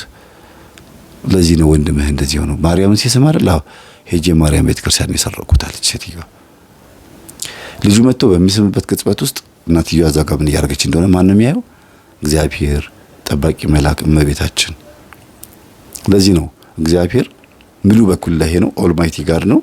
ለቅዱሳንም ደግሞ ይሄንን ስልጣን ሰጥቷቸዋል። በተፈጥሮ ባይኖራቸውም የአምላክነትን ስራ በጸጋ ሰጥቷቸዋል። እኔ ከማደርገው በላይ ታደርጋላችሁ ስላለ ለእመቤታችን ይሄ ሁሉ ይሰጣታል። እምነት ቢኖራችሁ እኔ እንደማደርገው ታደርጋላችኋልና ከዚህም በላይ ታደርጋላችኋል። ስለዚህ ሁሉም ቦታ መገኘት ይችላሉ። ግን በስጦታ ነው፣ በእግዚአብሔር ጸጋ ነው የሚሆነው። እና እመቤታችን እዚህም ነበረች እዛም ነበረች። እና ለምንድን ነው ወንድሜ ግን እንደዚህ ተከትሎ የቀረው ብሎ ጥያቄ የሆነበት ተመለሰለት። እግዚአብሔር ይሄን ነገር ሳይፈታ በፍጹም ከዚህ አልነሳም ብሎ ነበር። ያንን በሁለት ጆግ ጸበል ሲደፋባቸው መንፈሱ ሲያዝ ጎረቤትም ኡኡታ ሰምቶ መጣ። ከዛ ምንድነው ብሎ ሲጠይቁ በእናታችሁ በእግዚአብሔር ከዚህ ቤት ውጡልኝና ምን እንደተፈጠረ እኔ ራሴ ቀስ ብዬ ቤት መጥቼ አብራራላችኋለሁ ውጡልኝ አላቸው። አይ እናትህ እንደዚህ ወድቃ ተዝለፍልፋ ያየን ምንም ነገር እንዳትናገረን ምንድን ያደረካታል እንዴ? እኔ እንደምታየው ነጠላ ለብሻለሁ፣ ጸበል ነው በእጄ ያዝኩት። ጸበል ስረጫት ጮኸች። ወይ እንደዛ ነው እንዴ? በል እኔ እጇን ሊያዝል ልብሷን ልቀይርላት ሲሉ ጊዜ አልፈልግም ውጡልኝ። እናቴ ሰካራ መሆኗ ሰድባችኋታል፣ አላገዛችኋትም። በጣም ብዙ መገለል ደርሶባቸዋል። ገንዘብ እያላቸው እንደሌላቸው ነው የሆኑት። ምንም ሳይቸገሩ ግን እንደ ችግረኛ ነው የኖሩት። ያ ማለት የሰፈር ሰው በእናታቸው ስድብ ምክንያት ስላገለላቸው ነው ማለት ነው። እንደዛ እየተከራከርን እያለ ደብተራው መጣል። ያ እናቴን ስልብና ያስተማራት ደብተራ የዛሬ ስንት ዓመት ነው እንግዲህ ስልብና ያስተማራቸው። መጣና እንዴት ናችሁ እዚህ ቤት ምንድነው ማን ብሎ መጣ። እንዴ አንተንም መቤታችን ሳበች አሉ። ምንድነው የምታወራው? አይ እንዴት እንደመጣህ ገርሞኛል። ሰው ጊዜ እኔ እኮ ካህን ነኝ አንተ ትለኛለህ እንዴ? እኔን አንቱ ነው ማለት ያለብህ። ክህነት የያዘ ሰው አንቱ ነው የሚባለው አለው። አይ ክህነቱን አለ ጊዜው አላምንበትም፣ ግን ይቀመጣልና አንቱ ለውታለሁ ብሎ ቁጭ ያደረገው። ይወሉት በእድሜ የገፉት የእናቴ ቅምጥም እንደነበሩ አውቃለሁ። ሰው ጊዜ በስመ አብ እንደዚህ አይባልም ብሎ ደንግጠው አፉን አዘጉት። ያ ማለት ዝም እንዲል አደረጉትና ጎረቤት ሁሉ ወጥቷል። ብቻውን ያለው ወንድሙም አለ። ወንድሙ ምንም እንኳን ደርቆ ቢቀርም ጆሮ ግን ይሰማል። ከዛ ወንድም አለም እናቴን የረጫትን ጸበል ለኔ ረጨኝና ወደ ነበርኩበት እንድመለስ እርዳኛለሁ። አይ አንድ ነገር ይቀራል። ይሄ ደብተራ ለምን እንደመጣ መጠየቅ አለብኛል። ተመልከቱ። ለምንድን ነው የመጣው ወይም የመጡት ምንድን ነው ዛሬ ያመጣው ሲባል ጊዜ አይ እንዶ ጭንቅ ሲለኝ ሊያት ብዬ ነው የመጣሁት። አይ አይመስለኝም እግዚአብሔር ነው ሰው ያመጣ። ህንካ ቀበሳለና ጸበል ረጨው። ምንም ፍንክች የለም። ያዳቆረ ሰይጣን ሳያቀስ ሳይቀርም እንደሚባለው ጠቋር እኮ ነው። ጸበል አያቃጥለው ማለት አይደለም፣ ግን በብዙ ተዋርሶ በሰው ደም ተዋርሶ ስለሆነ የሚኖረው ከባድ ነው። አንዳንድ ጊዜ መናፍስት እንዳይያዙ ቀድመው ወጥተው ደጅ ላይ ሊጠብቁ ይችላሉ። ለምን? ቤት ውስጥ ያለውን ነገር አይተዋላ። ይሄ በስንክሳር ላይም አለ። አንድ ካህን ሊቀድስ ወደ ቤተ ክርስቲያን ሲመጣ እላዩ ላይ ያሉት መናፍስቶች በንብ መልክ ጭንቅላቱ ላይ ይከተሉት ነበር። ንብ ታውቃላችሁ? መንጋ የንብ መንጋ መተው እያሉ ይሽከረከሩ ነበር ጭንቅላቱ ላይ። ልክ ወደ ቤተ ክርስቲያን ግቢ ሲገባ መንፈሶቹ ወደ ኋላ ተመልሰው ቀድሶ ሲወጣ ደግሞ ተመልሰው መተው ሰፍረውበት እንደዚህ አይነት ሁኔታዎች አቅርቤያለሁ። የዛሬ 4 ዓመት 5 ዓመት ከስንክሳር ላይ ማለት ነው። የካህን አጋንንት ያለበት ካህን ሊቀድስ ሲመጣ የተፈጠረ ነገር ልክ እንደዛ ነው። ይሄም ሰውዬ የሆነውና ለምን ነው የምታበሰብሰኝ ልብሴን ለምን ነው ሳልፈቅድ ጸበል የምትረጨኝ ሲል ጊዜ ለምንድን ነው የመጣኸው? እውነቱን ተናገር። እናቴ ምንድን ነው ያስተማርኩት? እሱማ ጥበብ ነው። አንተን ፈልገኸው ነው እንዴ? ችግር የለውም ነጠላህን አውልቅና ዝም ብዬ ልጸልይ ምናምን ብለህ የምትለውን ባህታዊነትህን ተውና አስተምርሃለሁ፣ ችግር የለውም አለው። ነው አዎ። በጣም ተናደደ ልጁ፣ ስሜታዊ ሆነ። መቁጠሪያውን አነሳና እየቀጠቀጠ ከግቢው አስወጣው። አንተ ነህ ጥበብ የምታሳይ፣ ይሄ ነው ጥበብ እያለ እየቀጠቀጠ ተው ልጄ ተው፣ እንደሱ አይደረግም፣ ውጣ ከዚህ እያለ ሽማግሌ ናቸው 60 ምናምን ሆኗቸዋል። ውጣ ከዚህ እያለ እንግዲህ የአባትየው ጓደኛ ከሆኑ ከዛም ከእናትየዋ ጋር ደግሞ አብረውም የተወሰነ ዓመት ከኖሩ እድሜያቸው ስንት እንደሆነ ገምቱ። ከእግራቸውን እያለ በመቁጠሪያ አናታቸውን እያለ ውጣ፣ እግዚአብሔር ራሱ አምጥቶ እንደዚህ እንድትዋረድ ውጣ እያለ ሲል ጊዜ የሰፈር ሰው ልጅ ላይ ሆኖ ነበር። ወይ አንተ በስመ አብ እንዴ እንዴ ምንድነው ለዚህ የምታረጋቸው?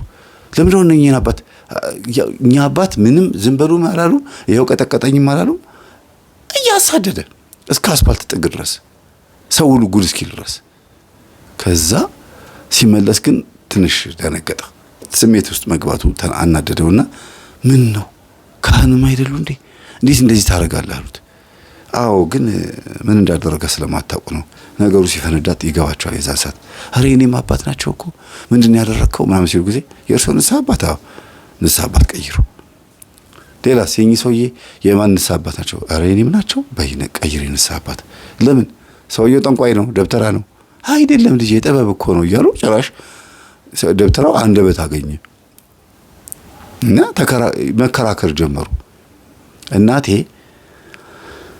እኔን ለማሳደግ አለ ሲናገር እኔን ለማሳደግ ወይም ወንድሜን ለማሳደግ ብዙ ዋጋ ከፍላለች።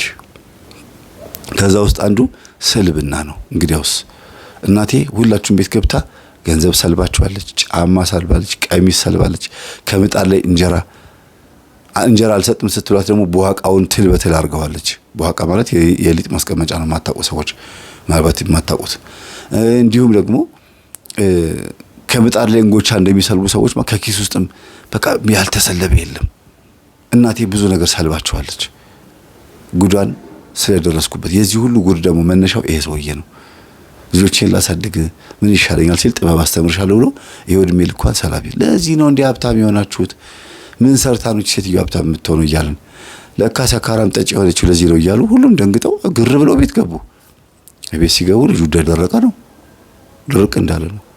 ከዛ ወንድሜ እግዚአብሔር ይዳብስ ብሎ የቅዱስ ሚካኤልና የቅዱስ ገብርኤልን ጸበል አድርጎ ዳበሰውና ብሎ ራሱን ስተወደቀ ተኛ። 3 ቀን ሙሉ ነው እንቅልፍ ነው የተኛው። ማለት እየነቃ ራቱን ይበላል ይተኛ፣ ይነቃል ራቱን ምሳውን ይበላል ይተኛ። መተኛት ብቻ ነው በቃ። እና እናትየዋ ግን የመታቸው ነገር ስላለ የሚናገሩትን ነገር ትንሽ መቀባጠር መዘባረቅ ጀመሩ። ያው አጅሪውም ነው ልንል እንችላለን እኮ ግን ስጋም በራሱ ደግሞ ይጎዳል። እና አይ እናቴን በቃ ጎዳዋት ሰበብ ሊሆንባት ለመሞቷ ምክንያት ሊሆን ነው እያለ ስለት መሳል ጀመረና ጎረቤቶቹን ጸልዩልኝ፣ እናቴ እንድትተርፍ የምፈልገው እንድትሰርቃችሁ ሳይሆን አለ ንስሐ ገብታ ቅዱስ ቁርባን ተቀብላ እንድትሞት ስለምፈልግ ነው አለ። የሚገርማችሁ ከሰፈር ውስጥ አንድ የተባረኩ አባት አሉ። ሽማግሌ ናቸው እና እኛ አባት ቆራቢ ናቸው። ሰው መዳን ከፈለገ የእሳቸው እጅ ላይ መቶ ክርስትና ስሙን ይጽፋል። ምንድነው የምትጽፉት ይላሉ። መሀይም ናቸው፣ ምንም አያውቁም። መሀይም ስላቸው አስኳላ ትምህርት አልተማሩም፣ የቤተ ክርስቲያን ትምህርት ግን ያውቃሉ። መሀይም ማለት እንደዛ ነው። በዚህ አጋጣሚ እንድታውቁት መሀይም ማለት ግዕዝ ቋንቋ ነው።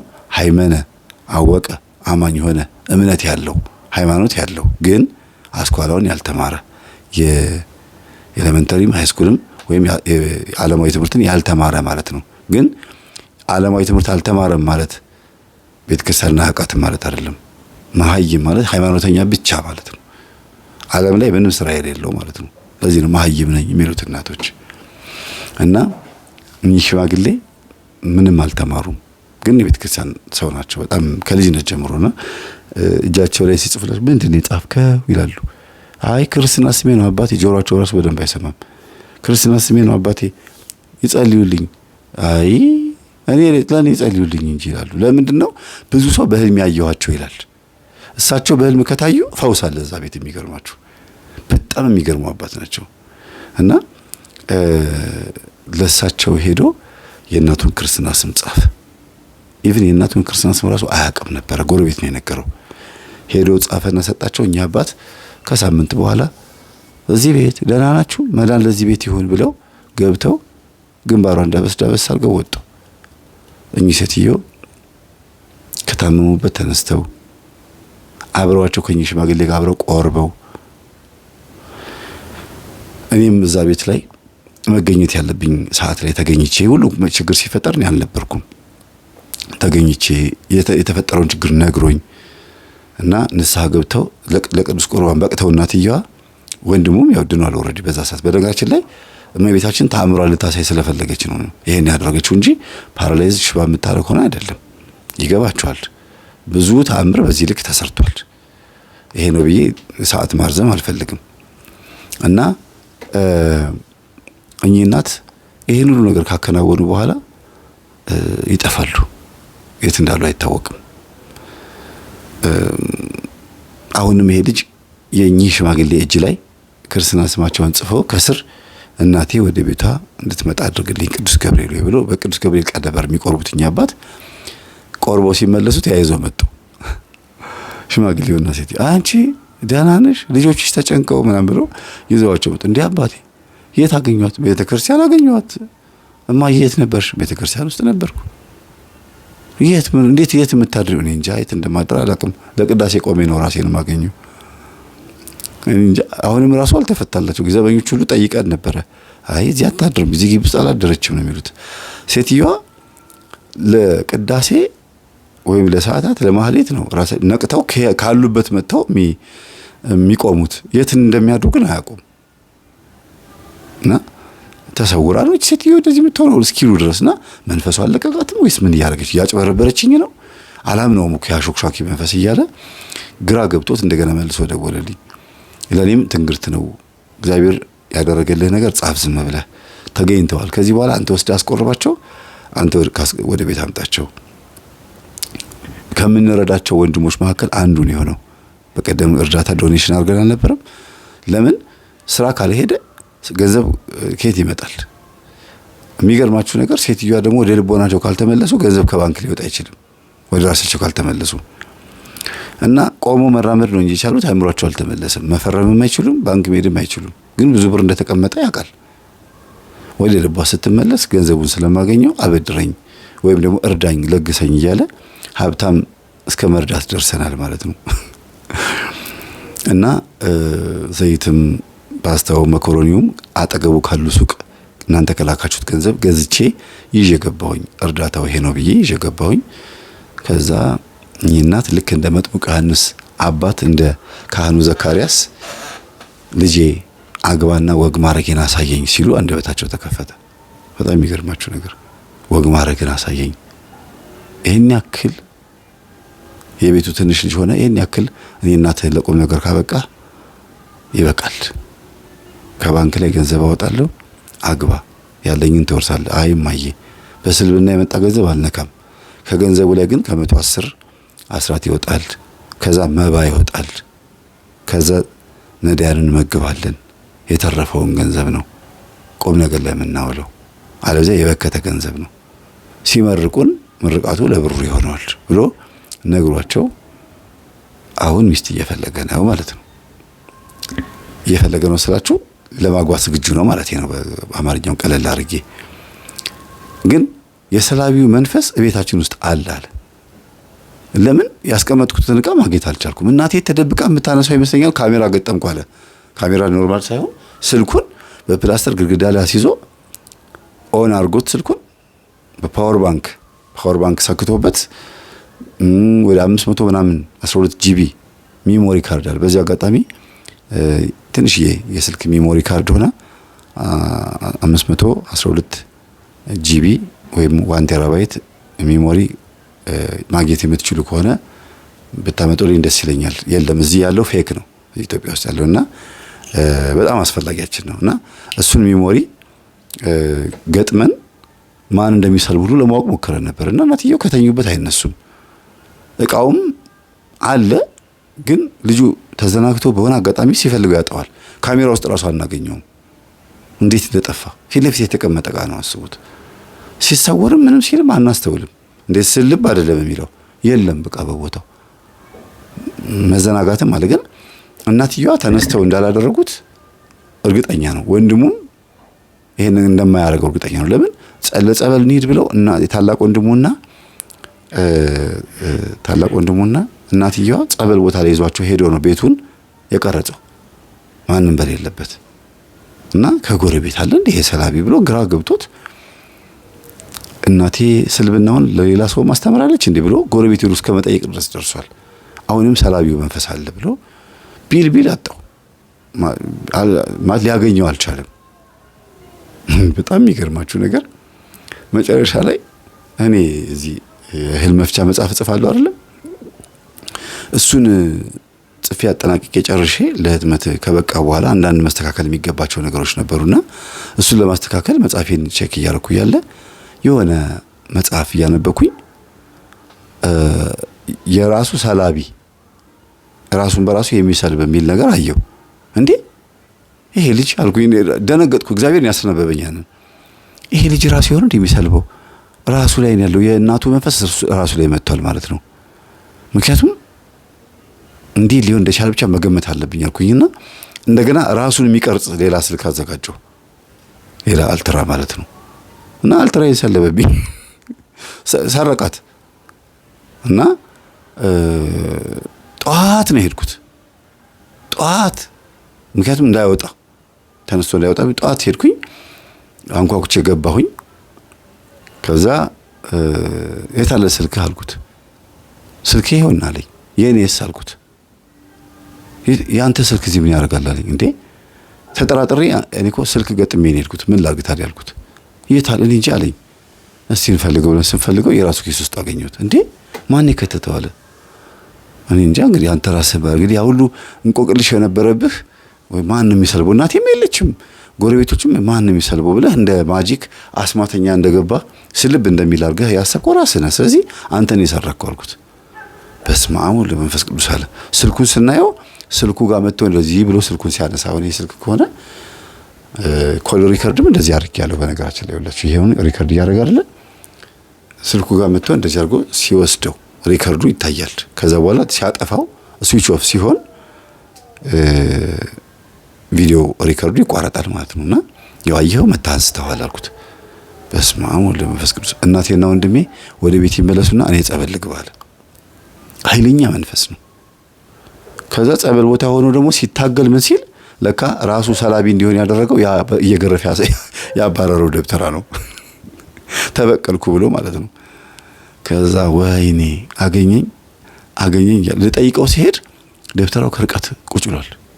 እና እኔ ጸበል ቦታ ልጠይቀው ሄድኩት ከጎረቤት ሰው ጋር። እያየህን ነው አለ። አዎ እያየኋችሁ ነው። ተያዛችኋል ጊዜ? አይ የተያዝነው እዚህ ውስጥ ያለ ነው። እዛ ጋር ያለው ግን አልተያዘም ይለኛል። የት ጋር ያለው አልኩት።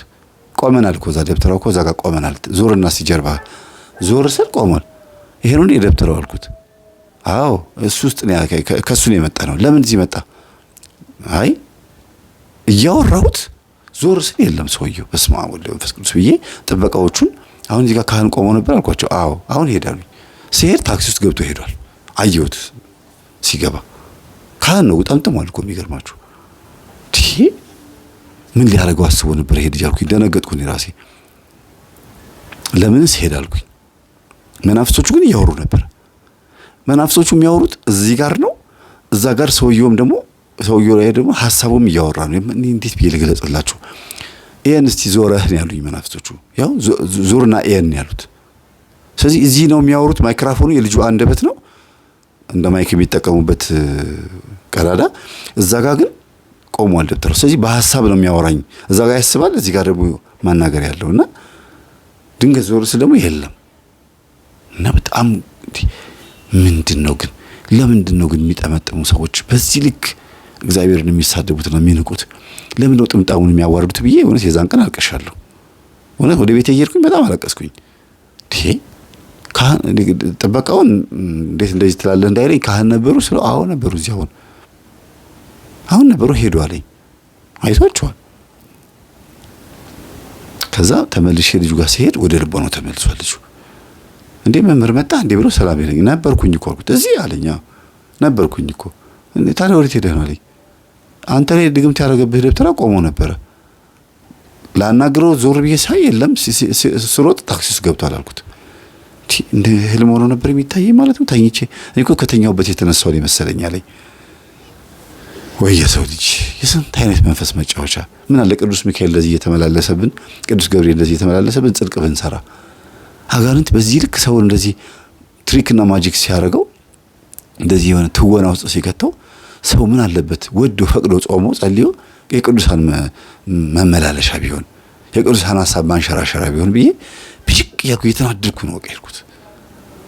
በራሴም ጭምር በሁላችንም ጭምር ማለት ነው ሰነፍ በመሆናችንና አሁን ጸበል ነው ያለው። በዚህ ሁኔታ ላይ ነው ያለው። ይሄ ልጅ ጸበል ቦታ ላይ መሆኑን ይወዶታል። ለምን ድኗል እኮ ልጁ። ግን ከዚህ አልወጣም ይገለኛል የሰውዬ ነው የሚለው። ፎቶውን ፖስት ባደርግ ደስ ይለኛል። የካህኑን ፎቶ ተሰጥቶኛል፣ ስልኩም አለ። ያው ታቁኛላችሁ ባህሪዬን።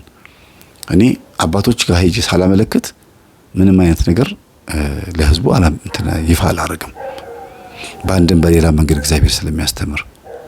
ግን የቤተ ክርስቲያን ቅጥረኛ እንዳልሆነ ሰምቻለሁ። በስልብና የሚኖር አንዳንድ ማር ነጋዴዎች አይታችኋል። ማር የሚሉት በየቦታው ላይ ቁምጣ ያደርጋሉ፣ የባል ሀገር ልብስ ይለብሳሉ። ከዛ በባሊ ማር ይዘው ይሽከረከራሉ። ማሩን ከላይ የእንጀራ ማር ሰፈፍ ያደርጉበታል። ይሄ ቁርስ የምትገምጡታል አይደለም? እና ጣዝማው ውስጥ ያለው የሚጣፍጠውን ነገር አታገኙትም። በስኳር የተመታና ቤት ውስጥ በምናምን የሰሩት ነው። ማሩን አቀጣጥነውታል፣ ብቻ ተቀላቅሏል። ይሄ ነው ብዬ መናገር ስለማልፈልግ ነው። እኔ ትክክለኛ ማር ስትሰራ ያየኋት በቅርበት ማቃት ቤቲ የሁለቱ መንትዮቹ እናት ያቺ ጎዳና ወጣ የነበረችው እሷን ነው። አሁን ማር ታከፋፍላለች። እሷም በአመት ባል ጊዜ ማር ግዙ ብላ ቲክቶኳ ላይ ስትለቅ አይታችኋልና ምንድነው ይሄን ለማለት የፈለኩት? ማር ነጋዴዎቹ ልብሳቸው የባል ሀገር ልብስ ይሆንና ማሩን እያዞሩ ሸጠው ሲጨርሱ ልክ 10 ሰዓት 11 ሰዓት አካባቢ ላይ ወደ ቤታቸው ይገባሉ፣ ሻወር ይወስዳሉ። የሚገርም ጅንስ ሱሪ ወይም ሱፍ ጫማቸው፣ ካልሲያቸው ያረጉት ሸሚዝ ቂቅ ብለው ካፌ ቁጭ ብለው ማካየት ወደ ቤዞ ታገኟቸዋላችሁ። ትደነግጣላችሁ። እንደዚህ አይነት አጋጣሚ አለ በጣም ብዙ ቦታ ላይ። እስቲ በየሰፈሩ እንደዚህ የምታውቋቸው ልጆች ካሉ ከነስማቸው የት አካባቢ እንደሆነ ጻፉት። ለምንድን ነው የባል ሀገር ልብስ የሚለብሱት? ከገጠር እንደመጣ አስመስለው ከንብ ቀፎ ላይ እንደወጣ አስመስለው ለምን በዚህ ልክ የሚሸጡት? እንደዚህ አይነት ሐሳቦችን ያመጣሁላችሁ ወደዚህ ልመጣ ነው። ልክ እንደዚህ የሚተውኑ ሰዎች አሉ። በዚህ ልክ ቤተክርስቲያንን የሚያዋርዱ አሉ። ቀን ወይም ከቤተክርስቲያን አገልግሎት ውጪ ኖርማል ልብሳቸው ለብሰው ደስ ያላቸው ቦታ ሄደው ጃምቦ ጨብጠው ለነገሩ አሁን ከነጥምጣማቸው ይጠጡ ነው። ምንም አይመስላቸውም። ያው እንደዚህ እንደምትመለከቱት መነኩሴው ጭራሽ ከዘፈኑ ከኦሮምኛው ዘፈን እኩል ሪትም እየመቱ ነው ያሉት። ምስኪን እንግዲህ ቀርጾ ከፖስት ከሚያደርገው እንደው ጠጋ ብሎ አባቴ እኔ አሁን በዚህ ቦታ ብሆን ምን እንደማደርግ ታውቃላችሁ? እኔ እንደማደርገው ብታደርጉ ደስ ይለኛል። ቀጥታ የሚቀርጸውም ለዶክሜንት ነው። አላረኩም ቢሉ እንዳይክዱ ነው እንጂ ፖስት ለማድረግ አላረገውም። ኦሬዲ አደባባይ ላይ ወጣ ቪዲዮ ስለሆነ አሁን ያሳየኋችሁ። ይሄድና ምን እያደረጉ ነው አባቴ ነው የምላቸው። ምን አገባህ ቢሉ እንኳን ነው አግዙኝ።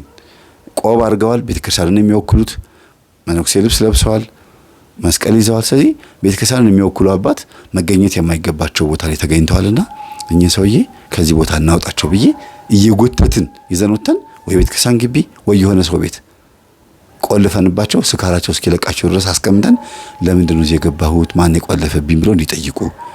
ለቤተክርስቲያን ቅንዓት ያለባቸው ወጣቶች ናቸው። ሰክረው በዚህ ጥምጣሞት፣ በዚህ መስቀሎት፣ በዚህ የምንኩስና ልብሶት ቤተክርስቲያንን ሲያዋርዷት ማየት ስላቃታቸው ያመጡት ዘዴ ነው እንዲባል ነው የምፈልገው። እኔ እንደዚህ ነው ማድረግ የምፈልገው። ጎትቶ ከመጠጥ ቤት ውስጥ አውጥቶ የሰው መሳቂያ ከመሆን የቤተክርስቲያንን ውርደት ከመሆን ማዳን ነው የምፈልገው።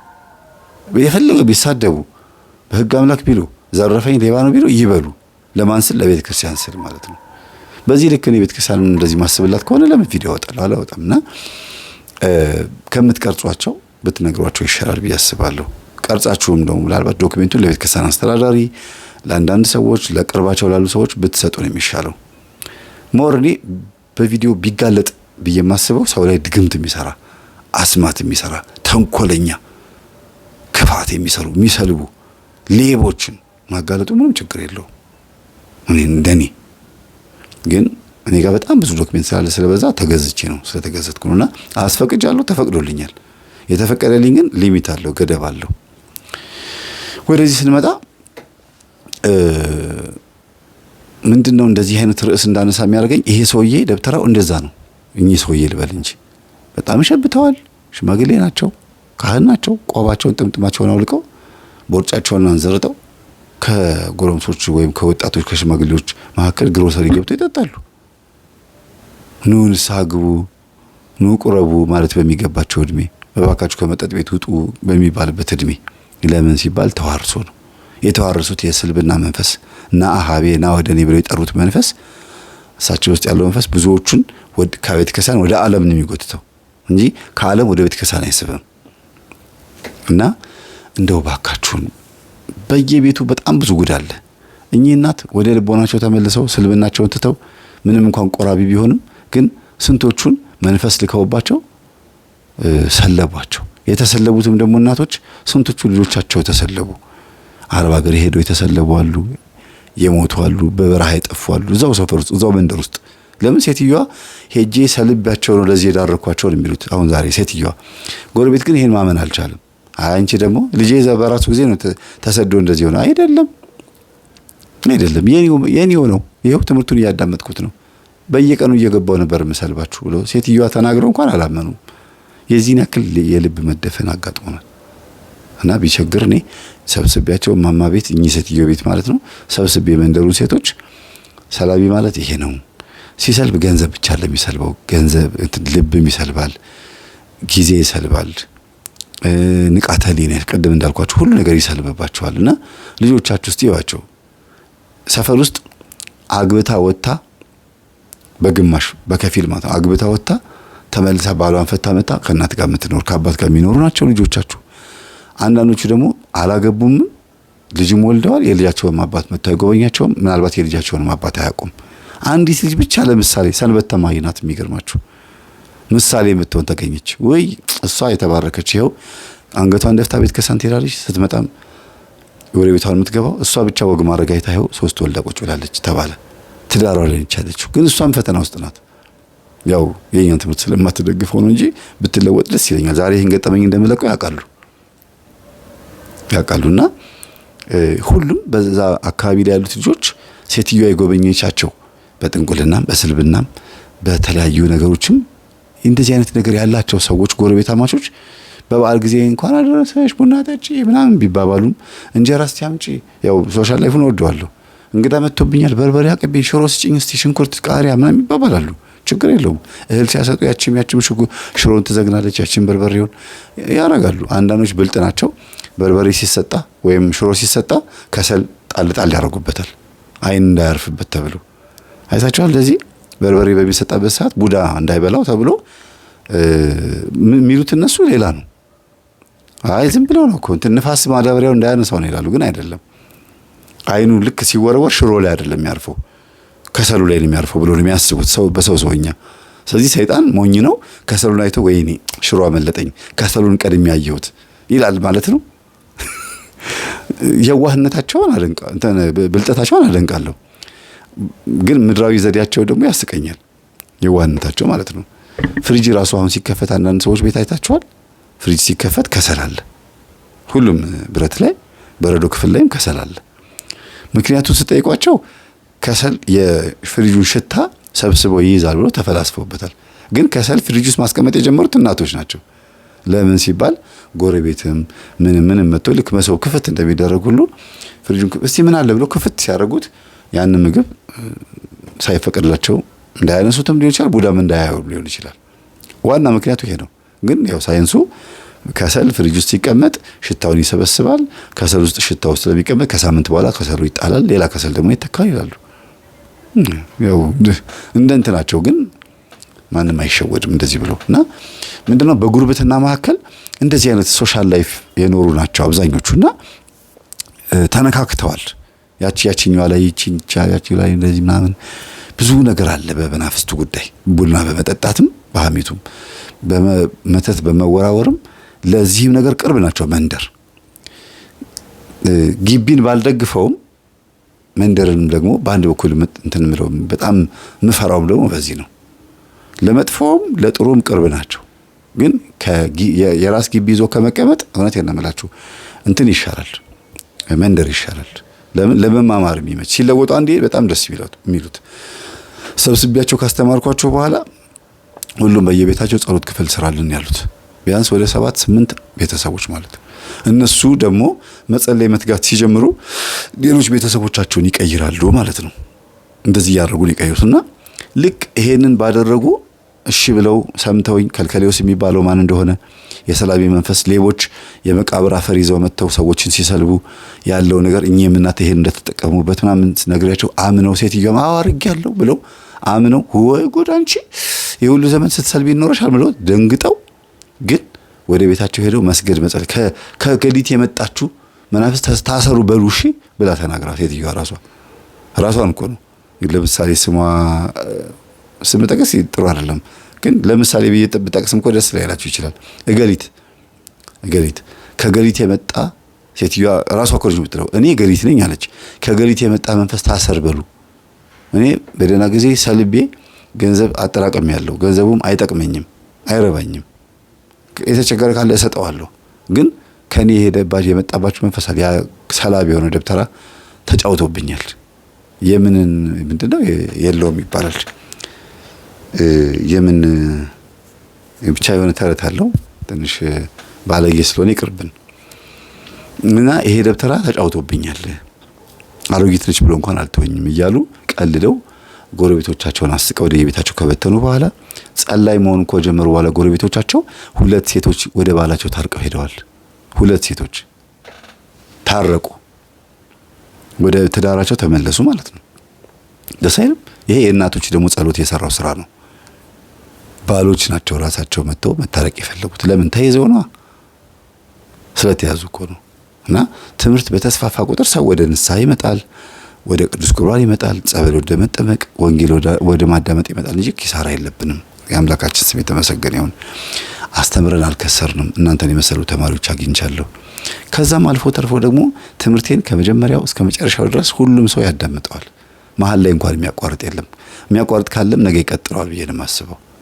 ተመልከቱ፣ አብዛኛው ገጠመኝ ስለቅ ኮንስታንትሊ 30,000 ሰው ወይም 25,000 በጣም በዛ ከተባለ 40,000 እና 50,000 ሰው ያህል፣ በጣም በዛ ከተባለ፣ አነሰ ከተባለ ደግሞ 20,000 ሰው ነው የሚያየው ገጠመኝ።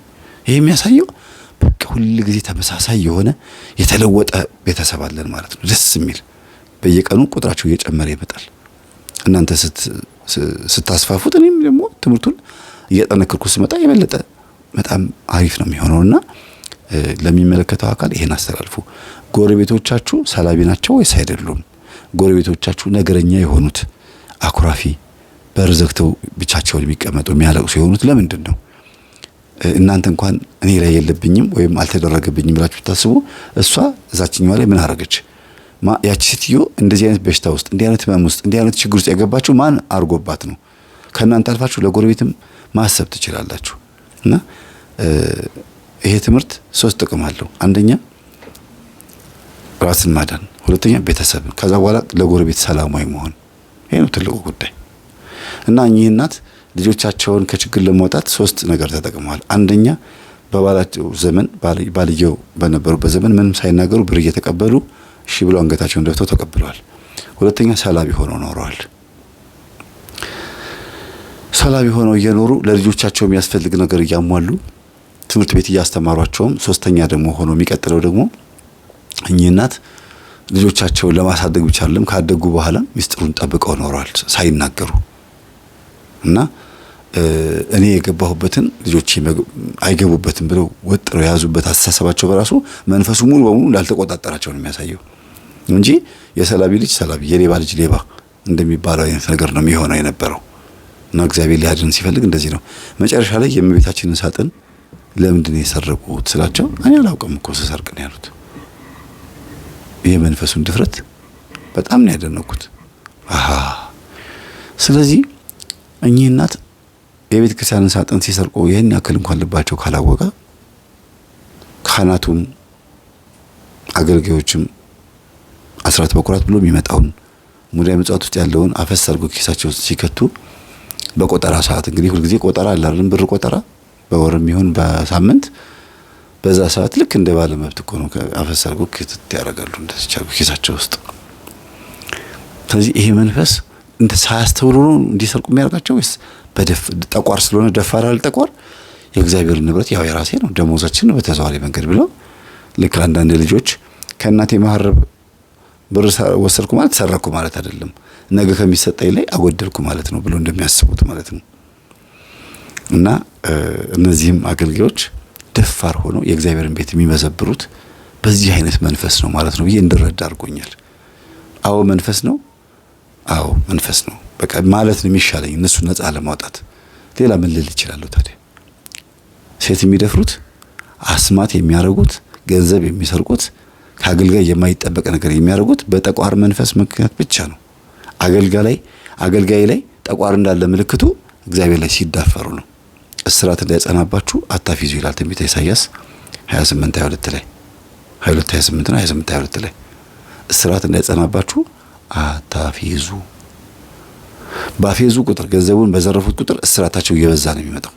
ይጸናባቸዋል እስራታቸው። የበሽታ እስራት፣ የመዋረድ እስራት፣ ከቤተ ክርስቲያን የመባረር እስራት፣ በሰው ፊት ያለ መከበር እስራት፣ በብዙ ነገር ልጆቻቸው አይበረክቱላቸውም። የካህን ልጅ ሌባ፣ የካህን ልጅ መናፍቅ፣ የካህን ልጅ ዱርዬ፣ የካህን ልጅ ተራ ሰው። ይሄ ራሱ እስራት እኮ ነው። ፍሬ ቢስ መሆን እስራት ነው። እናንተ ልጆቼን ትታችኋልና እኔም እናንተን እተዋችኋለሁ ነው የሚለው ትንቢተ ሆሴዕ። ባለፈው ሳስተምር ሰምታችኋል። እኔም እተዋችኋለሁ እና ልጆቼን ስለተዋችሁ እኔም ደግሞ እተዋችኋለሁ ነው ያለው። እግዚአብሔር የተዋቸው ግን በልብስና በጥምጣም ብቻ አገልጋይ ሆነው የቀሩ አሉ። የተተዉ በቤት ውስጥ በደሞዝ ብቻ የኖሩ በቅጥረኝነት ብቻ የተቀመጡ በአገልግሎት ውስጥ የሌሉበት አገልግሎት ፍሬ ማፍራት ያቃታቸው በጣም ብዙ ወንድሞችና እህቶች አሉ። በሰንበት ትምህርት ቤትም በክህነትም ማለት ነው። እና ከዛ ውስጥ አንዱ ይሄ ደብተራ ነው። እግዚአብሔር ይገስጸው። በእውነት ነው እግዚአብሔር ይገስጸው። እንደዚህ አይነት ስልብናን ነገር የስልብናን ኃጢአት ወይም ደግሞ ምን ልበለው ኃጢአትማ እንዲያውም እኮ በንስሐ ትመልሱታላችሁ። መንፈስ ምእመናን ላይ በማስፈር በእንግዲህ ሂጂ ሌባ ሁኚ ስለብ ይባላል። ሌባ የሆነውን ሰው አትስረቅ ነው እንጂ የሚባለው።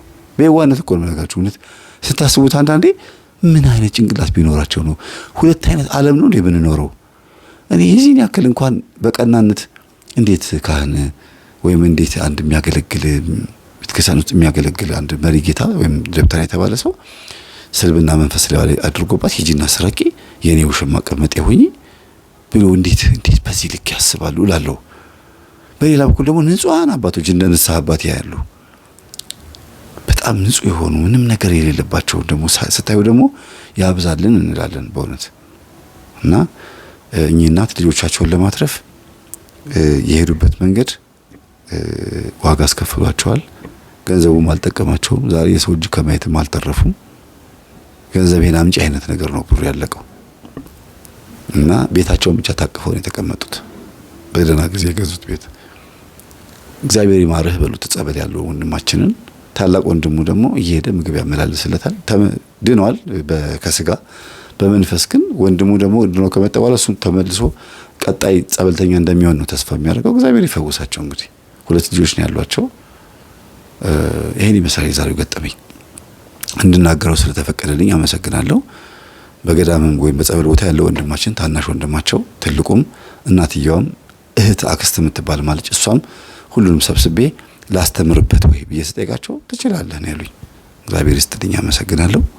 በኮሜንት ላይ ምን እንደተማራችሁ እናንተም የገጠማችሁ ነገር ካለ በጎረቤት ሰላቢ የሆነች ሴት ልጆቿም ሰላቢ ሆነ እንደገናም ስትሰልብ ማይታወቅባት እየሰከረች እየመጣች እየተንገዳገደች ራሷን ያዋረደች ሴትም ካለች በእርግጥ ሰላቢ ነች ማለት አይደለም። የራሷ መንፈስ የሆነ እንደዚህ የሚያደርጋትና የሴት ሰካራም አያምርባትም ይባላል። በእርግጥ የወንድም ሰካራም አያምርበትም አልተለመደም እንጂ ሴት ስትሰክር 3 ባህሪ ታሳያለች። አንደኛ ማሽካካት መሳቅ ነው። ሁለተኛ ነገር ማልቀስ ነው። ሶስተኛ ከባል ጋር ለመፋታት ወይም ከቤት ውስጥ ካለ ሰው ጋር ለመጣላት ለመደባደብና እቃ ለመስበር ጥረት ማድረግ ነው። መነጫነጭ ነው። እነዚህ ነገሮች በሰካራም ሴት ላይ የሚገለጥ ቢሆንም መንፈሱ ያለባቸው አብሾ ያለባቸውም ጭምር ናቸው። ይሄ ነገር በደንብ የሚታይባቸው ሳልመክራችሁ ማላልፈው ሰዓቱ ትንሽ 1 ሰዓት ከ20 ደቂቃ ሆኗልና ሳልናገር ማላልፈው ነገር ምንድነው? ቤተሰቦቼ ባሎች ምንም እንኳን በጉቦ በሙስና በአቋራጭ በመክበር በሌብነት በምንም ብቻ ገንዘብ አምጥታችሁ አካውንታችሁ ላይ ስታስገቡ ፍሬው መጨረሻው መጥፎ ነው። ለሚስታችሁም ስትሰጡ እህል ቢገዛበትም አስቤዛ ቢገዛበትም በሽታ ነው የምትሸምቱት። ከረጅም ጊዜ በኋላ ስትታከም ይሄ ተገኘባት ይሄ ያለባት የሚባለው በሽታው ገንዘቡ ጤነኛ ስላልሆነ ነው። አንደኛው የመጀመሪያው።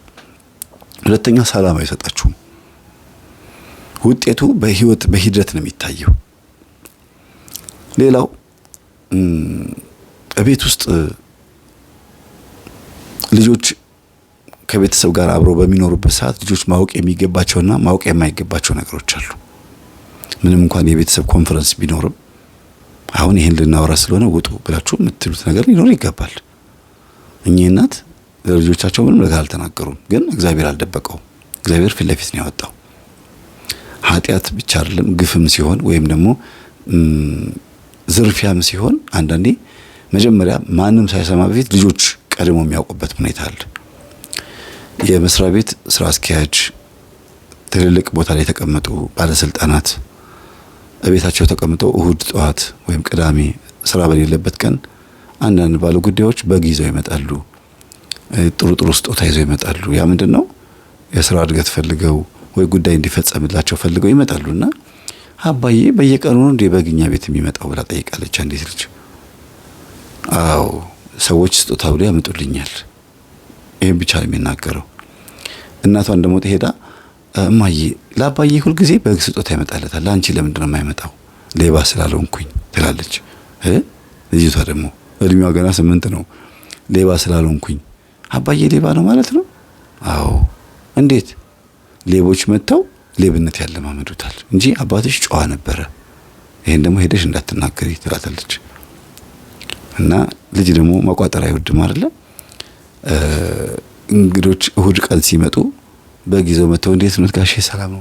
ጎንበስ ጉልበት ስመው ግቡ ችግር የለው። አይ እንትን ተቸግራችሁ እኮ ነው ይሄን በጊዜያችሁ መጣችሁ፣ እንደው በቃ ዝም ብላችሁ እንደው አይ በቀላሉ እኮ ጉዳዩን ፈጽመው ነበር አያስፈልግም ነበር ይላል። ተቀብለው እኮ ነው።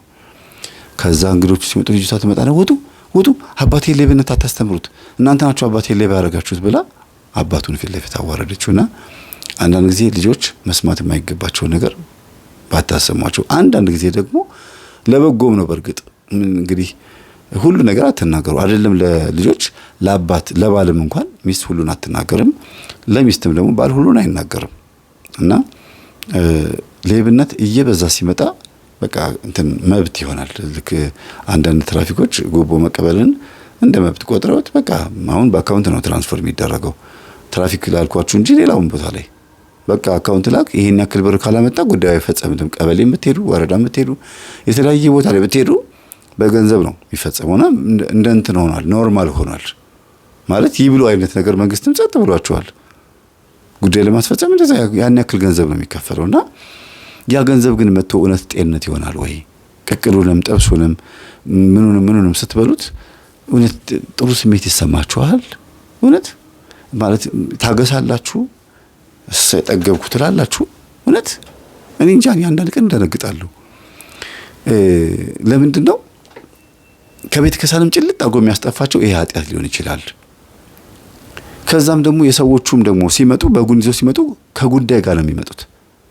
እሺ እንዲል ተብሎ ተደግሞበት በጉ ሰውየው ያንበገክ ከበላ በኋላ በል እንግዲህ ችግር የለውም ገብተሃል ተቀጥረሃል ወይም ደግሞ ይሄን ጉዳይ ፈጽሜልሃለሁ ይላል ሰውየው። በግ ስለበላ ብቻ ይመስላችኋል እንደዚህ የሚለው? ከበጉ ጋር አብሮ የመጣ ስጦታ የለም? የመንፈስ ስጦታ። አያችሁ፣ ሰውየው ሌባ በመሆኑ ጉቦ ተቀባይ በመሆኑ ሙስና ተቀባይ በመሆኑ ለቤቱ ጦስ ይዞ የሚመጣበት ጊዜ አለ። ይሄን ስለማቅ ነው የምነግራችሁ። ሰውየው ጸበል ሲጠመቅ የመጡለት ስጦታዎች በሙሉ እንዳለ ምንድናቸው? ግባ እንግዲህ እያዝ እንግዲህ ነው። እና አሁንም የድርጅቱ ስራ አስኪያጅ ነው ሰውየው፣ እየሰገደ እየጸለየ ነው፣ እግዚአብሔርን እየተማጸነ ነው።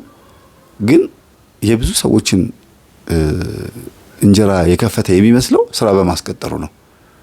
በግ ስላመጡለት፣ ገንዘብ ስላመጡለት፣ ዶሮ ሰርተው ስላመጡለት፣ ቤት ምሳ ስለጠሩት፣ ከቤተሰቦቹ ጋር መጥቶ ምናምን ስላደረገ በቃ አዝኖላቸው ስራ ያስቀጠራቸው ይመስለዋል።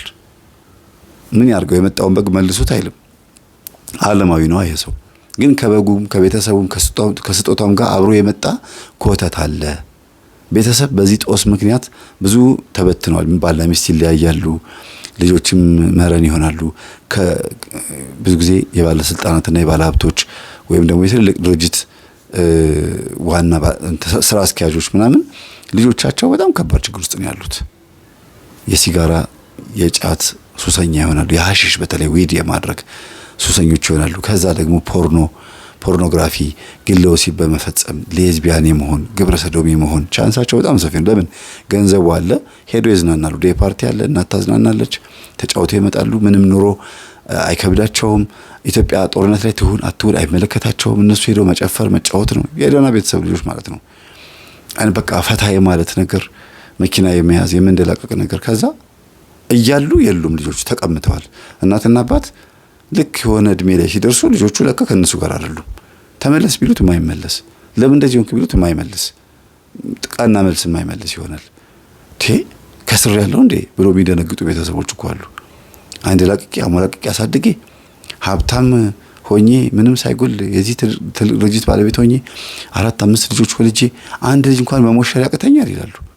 አንድ ልጅ እንኳን ማጋባት እንደው በስርዓቱ እንኳን ስንቱ ድሃ ስንቱ ምስኪን ልጁን በሰርግ በሌለ ገንዘቡ ድሮ አጋብቶ ልጁ ወግ ማድረግ ያለ እኔ እንዴት እንደዚህ ይሆናል ይላሉ። በጣም ይገርማችሁ። ግን በደናው ጊዜ ደና ጊዜ የምላችሁ በወጣትነት ጊዜ ማለት ነው እንጂ ይሄ ገንዘብ የሚቀበሉበት ጊዜ አይደለም። እግዚአብሔርን ስላላሰቡት በዛ ጊዜ አሁን ኬት ይምጣና ውጤቱ ሪዛልቱ ይታያል። ሁሉ ነገር ይታያል። በሂደት ነው የሚታየውና ልጆቻችሁ ያመለጧችሁ እናንተ የሰውን ቤተሰብ ገንዘብ ስለበዘበዛችሁ ወይም ደግሞ ምናልባትም በሰው ሞራል፣ በሰው ንብረት፣ በሰው አቅም፣ በምስኪኖች ፍርደ ገምድልነት ለድሃ ባለመፍረድ ያደረጋችሁት ነገር ሊኖር ይችላል እና ባለስልጣን የተባለ ባለሀብት የተባለ ያሸረገዱለት ሰዎች በሙሉ ለገንዘቡ ሲሉ ነው ያሸረገዱለት። እውቀት ኖሮት አይደለም። እውቀት ነው ቢኖረውም እንኳን እውቀት አንዳንድ ጊዜ ትልቅ ቦታ ላይ የተቀመጡ ሰዎች በጣም በጥበቃ በዘበኛ በጽዳት ሰራተኛ እታች የሚፈጠፈጡበት ጊዜ አለ። የሚዋረዱበት የሚጋለጡበት ጊዜ አለ። ለምን? መናፍስትን አያውቋቸውም። ምን እንደሚሰራባቸው አያውቁ። ይዋረዳሉ። በዝሙት ይዋረዳሉ። በሙስና በገንዘብ ይዋረዳሉ። ገበናቸው ይወጣል ማለት ነውና ደግሜ ልናገር የምችለው ምንም አይነት ጉዳይ ለማስፈጸም ስጦታ ወደ እናንተ ሲመጣ ወይ አትቀበሉት፣ ከተቀበላችሁትም ልጆች አዩ እንደው አትቀበሉት ማለት ሳይሆን እንደው ወደ ቤት ባይመጣ ከቤተሰብ ጋር ባታነካኩ አባወራዎች፣ ሴትም ትሁን አንቺ ስራ አስኪያጁ አንቺ ከሆንሽ ወይም እርሶ ከሆኑ ማለት ነው። ሌላው ደጋግሜ ሁልጊዜ እናገራለሁ፣ ቤተሰብ አባት ወይም እናት ማለት ነው። የባል ቤተሰብ ሲመጡ ሚስት ላይ የሚፈጥሩት ችግር አለ። የሚስት ቤተሰብ ሲመጡ ባል ላይ የሚፈጥሩት ችግር አለ። በብዙ ነገር ይሄ ይወራል በየቦታውና እንዲፋቱ የሚፈልጉ ቤተሰቦች አሉ፣ በዘረኝነትም ሆነ በነገረኝነት እና ለትዳር መለያየት ምክንያት ከሚሆኑት ውስጥ ነገሮች ውስጥ አንዱ ይሄ ነው። ቤተሰብ ይመጣል። ሲመጣ ግን ተፋቱ ብሎ አይደለም የሚመጣው። ያለ ጥርስ እያሳየ እያበላ እያጠጣ ያፋታል። ዘራችን አሰደብሽ፣ ዘራችን አሰደብክ ብለው የባል እህቶች ወይም የሚስት ወንድሞችና እህቶችም ጭምር ያፋታሉ፣ ያለያያሉ። በግልጽ የሚታይ ነገር ነው የምነግራችሁ። የእንጀራ ልጅና የእንጀራ እህትማማቾች፣ የእንጀራ ወንድማማቾች በአባት ወይም በእናት የሚለያዩ ማለት ነው። ክፋት አለ። ይህን ስል ተጠራጠሩ፣ ራሳችሁን ጠብቁ ማለት እንጂ ተለያዩ ማለት አይደለም። የብዙ ሰዎች ትዳር መበተን ምክንያት የሚሆነው የገዛ ቤተሰቦቻቸው ችግር ነው። የጠፋው ልጅ ሉቃስ ወንጌል 15 ላይ ያለው ምቀኛ ሆኖ የተነሳበት ማን ነው? ወንድሙ ነው። ከጠፋበት ሲመለስ ወንድሙ ለምን መጣን ያለው። መጀመሪያ ግን የጠፋው ልጅ ይዘውት ሄዱት ማን ናቸው? የሰፈር ጓደኞቹ ናቸው፣ የቅርብ ሰዎቹ ናቸው። ና እንጥፋ፣ ከአባት ያንተን ድርሻ ተቀበልና እንሂድ ብለው አሸፈቱት ልቡን። ሄዶ ገንዘቡን ጨርሶ መጣ። ሲመጣ ደግሞ ምቀኛ ጠበቀው። ለምን? የወሰደው ምቀኛ ይመልሳል ያደርሳልና። እና የትም ቦታ ስትሄዱ የቤተሰቦቻችሁ ነገር ወደ ቤታችሁ እንዳይመጣ፣ የሚስትህ ቤተሰቦችም የአንተን ቤተሰቦችም አንተ ትዳር ላይ ጣልቃ መግባት የለበት። ጣልቃ መግባት ካለባቸውም ለበጎ ነገር ስትጣሉ ለማስታረቅ ነው። የተጣላችሁ በራሳችሁ ጉዳይ ከሆነ አዝማሚያቸውን አይተህ አይ በቃ ምን ነው ተለያዩ የሚሉ ከሆነ ችግር አለ ማለት ነው። መፋታትን እጣላለሁ ይላል እግዚአብሔር። ስለዚህ የቤተሰብ ሁከትና ብጥብጥ መንስኤ የሚባሉ በጣም ብዙ ነገሮች አሉ። ሚስት የቤት ሰራተኛዋን ባለመንከባከቧ ምክንያት ሊመጣ ይችላል። ዘመድ ተብሎ የመጣ ሰው ሀብታችሁን ንብረታችሁን ሲመለከት ሊሆን ይችላል። ጎረቤት ሊሆን ይችላል። ቡና ጠጡ ብላችሁ ጠርታችሁ በገዛ እጃችሁ የቤታችሁን ማንነት ጓዳ ጉድጓዳችሁን ታሳዩና መከራ ታመጣላችሁ። ሁሉ ነገር ገደብ ሊኖረው ይገባል። ከልክ ያለፈ ነገር ቀረቤት አያስፈልግም። ሁሉ ነገር በልክ ነው። በቃ እስከ ድረስ ነው ብላችሁ አስቡ እና ይሄን ይመስላል። አመሰግናለሁ። ሰላሙ ነው።